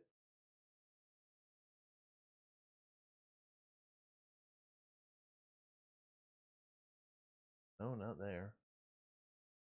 Wrong place.